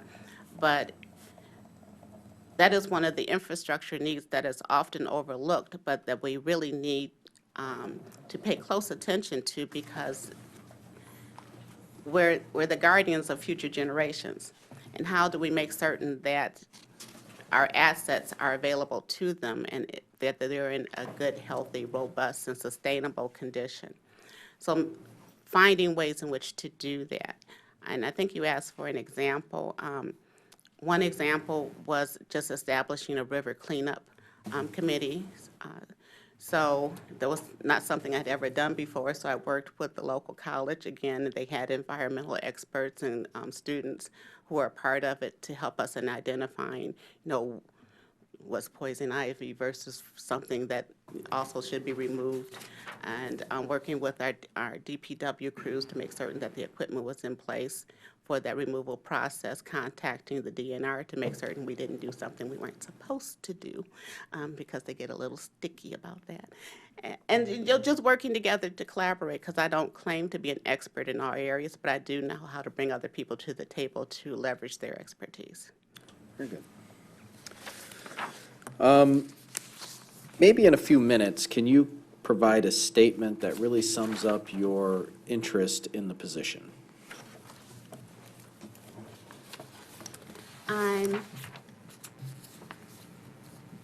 I'm very committed to high-performing organizations. So I'm driven to make certain that the conversation that I have with anyone is not going to consist of, that's the way we've always done it. Not that the way it's been is bad, but you do have to demonstrate to me that it's worth continuing in that pathway and to also explore those opportunities for other ways in which to do things, to bring the organization, our programs, our status to a higher level. And how do you do that? I'm very committed to being positive, productive, and proactive. I interact with everyone. I'm not a person that sits in the ivory tower. I get out into the field and see what's going on and see how it's doing. I don't micromanage. I believe that we have qualified experts as our department heads, and I rely on them to do what they are supposed to do. But to the extent that they need additional resources, I want to make certain that they have them because ultimately I want them to be successful in what they're doing. So building a culture and an environment that is inclusive and engaging, but with high expectations relative to their performance. And how can we move the organization together? One of the things that I find, especially in government, is that we operate in silos. So you have this department over here and this department over here, and they never talk to each other. So I make certain that we have interactions and meetings across departments and across functions so that everyone's having, one, the same information at the same time. But also you can identify opportunities to work together and to streamline processes. And it can be so simple, and it's been extremely successful wherever I've been to make certain that people are interacting and working together in a unified way. It increases efficiencies as well as opens up the doors of communication. Have any other questions, clarifications for Ms. Mitchell? Okay. Well, Ms. Mitchell, we thank you so much for making time today to interview with us and your patience with our schedule being a little bit ahead of time, which is unusual for us in this body. If, with your indulgence, could I ask you a couple of questions? Sure. Sure. Okay.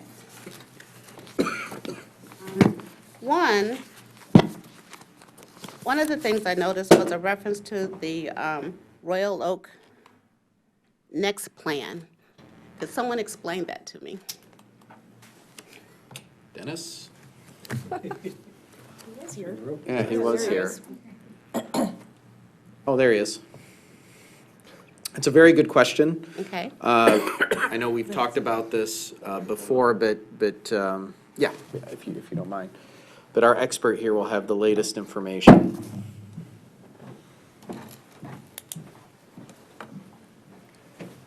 So hi, I'm Dennis, I'm the HR director here. Really quick, I mean, the next plan was something that was created, I think approximately a year and a half, 2 years ago, under the direction of the previous city manager. And that was something that was worked on with both the city manager's office and human resources, and it's really kind of a plan to highlight some of the shortfalls and also the positive features that we have as an employer, and then basically kind of set an outline for how to address the shortcomings that we have, and then also, again, recognize the positives that we do have and how to better promote those. And that's really kind of it in a nutshell. So far, the implementation of it hasn't really taken place yet due to various factors, but that is something that's still on the table, and something that's probably going to undergo another revision still. So. Okay. All right. Thank you. That was very helpful. And if it's not too intrusive, could I get a sense of what do you as the commission see as the priorities in the next 90 days for the city manager? You get 7 different answers. Yeah, you might get 7 different answers on that. Do you want to, if we could answer this all within 30 seconds each, starting? Commissioner Lavasser? I'll start. I mean, first, obviously, is hiring a city manager. That's critical. Second, we are about to move into 2 new buildings, not necessarily 90 days, but pretty close to that time frame when we're talking about a city hall and a police station. Mm-hmm. And those are probably the 2 most critical things to address in the short term. And so my take on it, agree with that, but also that we'll be looking at the new city manager to be doing an investigation of the operations right here. We're looking for someone to come in with some ideas, some innovation, to take a look at what we already have, what we have to offer, and then bring us some new ideas and where we can improve. Building on what the 2 prior speakers mentioned, we're also beginning to refine the budget process. We have to adopt it by the end of May. We're not going to be getting into budget sessions, going into the deep dive of the details for a month or 2, but we're preparing for that. So we've got that in the back of our minds.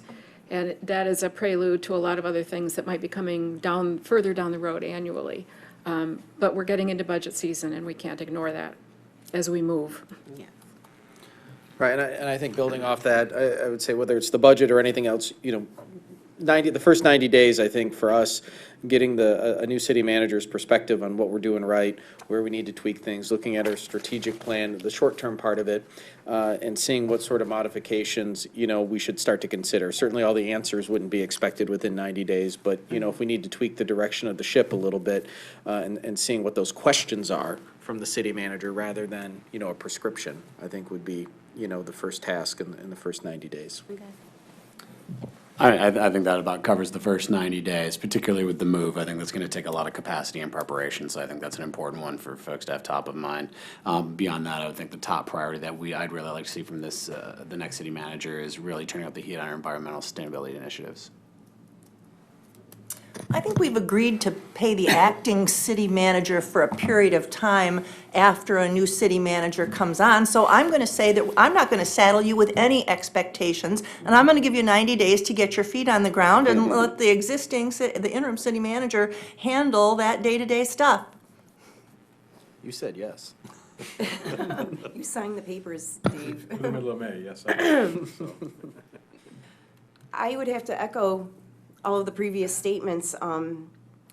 I think something else, just to throw it out there, right, since we're throwing things out, and it might not be 90 days, but we are looking at some economic development of both the Woodward corridor and the downtown area to get the empty storefronts filled.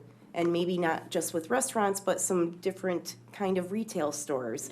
Get it more of a variety in our downtown, for you, for me, for the entire, the community. Okay, thank you.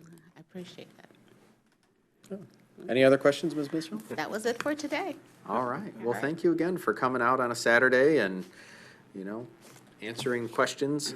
So everyone knows, as we're concluding, none of the candidates had the questions ahead of time, so they all had to think of their answers while present here today. So we know that can be a challenge, so thank you for coming out and, being with us this afternoon. All right, well, thank you all for your time and consideration. Thanks, Ms. Have a great weekend. You too.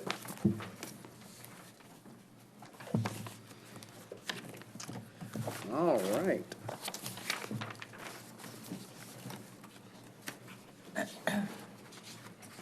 Maybe. Take a quick break. Yeah, actually, if we could take a 5-minute recess, just to catch up on a few things, and, before we get into discussion, everyone can take care of any washroom breaks or whatever. So, I'm gonna call a quick adjournment for about 5 minutes, and we'll be back. Okay? All right, I'll call us back to order. And I guess we'll get a little bit of a input about next steps and, what we need to discuss here at the table before we move forward. Thank you, Mr. Mayor. Commissioners, appreciate your patience today, and certainly the time of the candidates. And to get all 5 together on a sunny Saturday is an outstanding first step in your public process. I will share for the public and those in the audience, you've scheduled a second round set of interviews for March 12th. Assuming you have candidates that you saw today that you would like to move forward to March 12th, that will consist of a half day and a full evening of review of those candidates, and it will include internal employees and external public, as well as, again, another formal set of questioning from the commission. So your goal in this afternoon and the time that you wish to spend on it will be to identify some number of candidates that you wish to push forward to March 12th. There's no magic number. I would suggest that 3 is a good number that both the public can engage in thoughtfully and without too many. And it's enough that if for some reason that there's a candidate that withdraws, you still have a clear and obvious process that can move forward on March 12th. That is only a number that I'm providing to you. If you wish to bring all 5 back, certainly do. If you wish to bring 4, great. 3, wonderful. And if you wish to bring 2 because you're certain that that's the right number, so be it.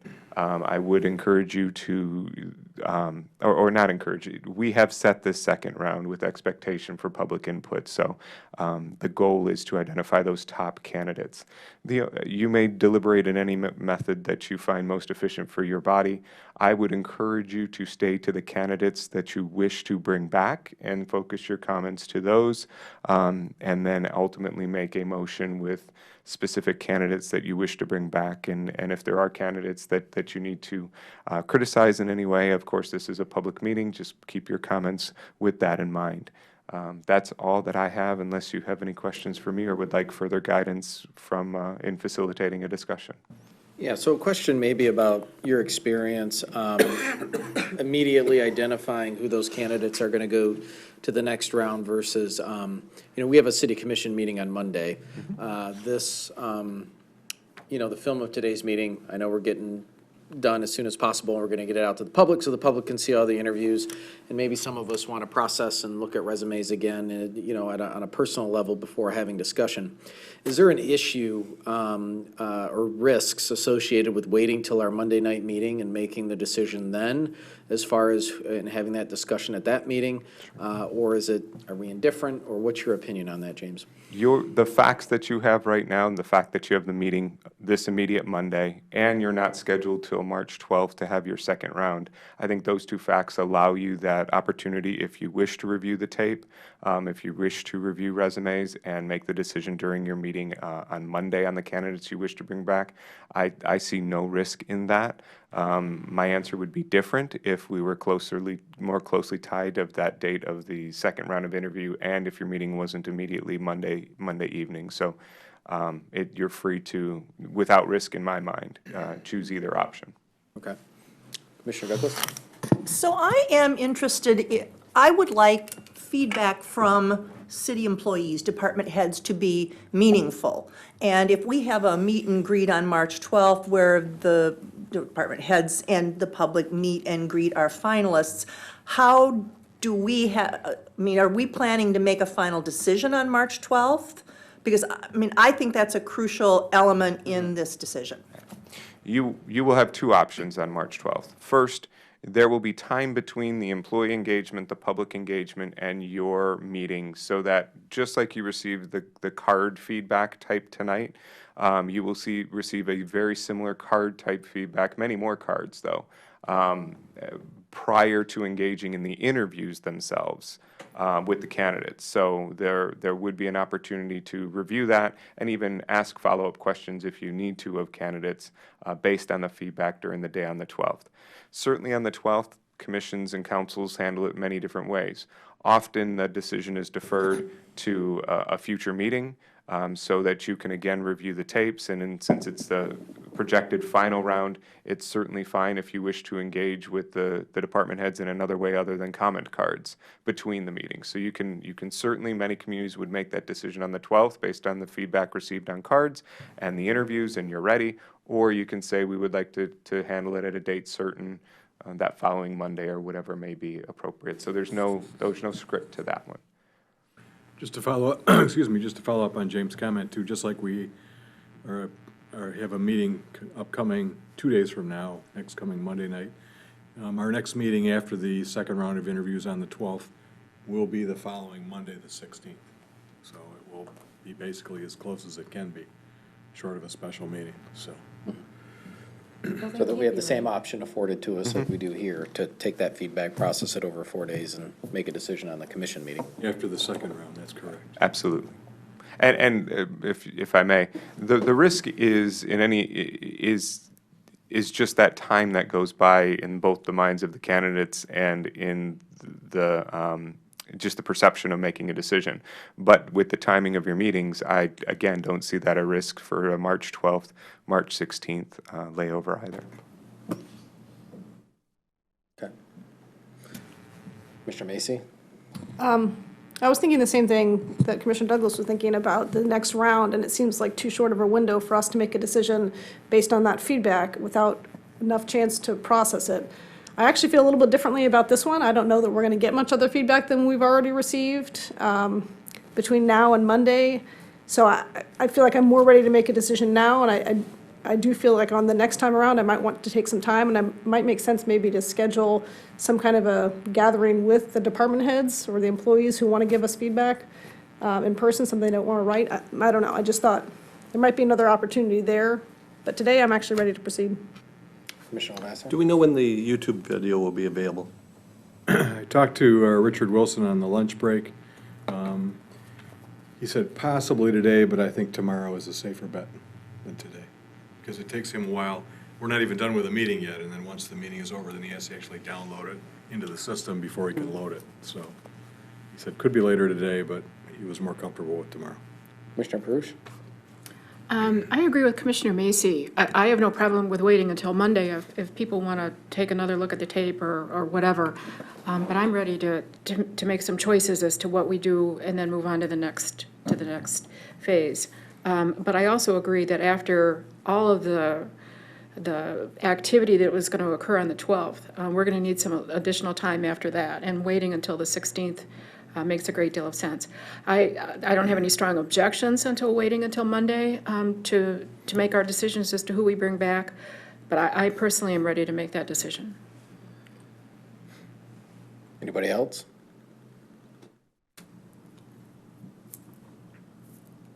I Commissioner think I'm Gibbs? ready to make my, I have already made my decision, so if we wanted to go forward today, I'm okay with that. Otherwise, Monday is 2 days away. Anybody else? I think I'd rather have the time. My vote would be to wait till Monday. Commissioner Lavasser? Yeah, I'm with Commissioner Douglas there. I think I've got a pretty firm idea who my top candidates are, but I like to sleep on it and let it stew there a little bit more, and maybe I'll have a different perspective after that. Commissioner DeBuck? I can go either way. I'm happy to act today, but I'll defer to those that want to wait till Monday. That's fine by me. Commissioner Douglas? I move we put it on Monday's agenda. Motion by Commissioner Douglas, second by Commissioner Lavasser. Discussion? I'll just say, I mean, I have some names in my head, obviously, right now that stood out to me. But, I think all of the people that interviewed today did an excellent job, and they're all very experienced and capable people. And I just want to take a little bit of a moment, if we're afforded the opportunity, to process what I learned today and go back and look at the resumes again and, reinterpret. And so I'm fine with this motion. If it fails, okay, then, we go with the team and debate which ones move forward, so no problem. So I'll call for the vote. All those in favor say aye. Aye. Those opposed? No. Okay. Motion passes. All right. Is there a, I guess without any other business ahead of us, I'll entertain a motion to adjourn. So move. Motion by Commissioner Gibbs. Is there a second by Commissioner Macy? Discussion? With none, I'll call for the vote. All those in favor say aye. Aye. Those opposed? Motion passes. Adjourned.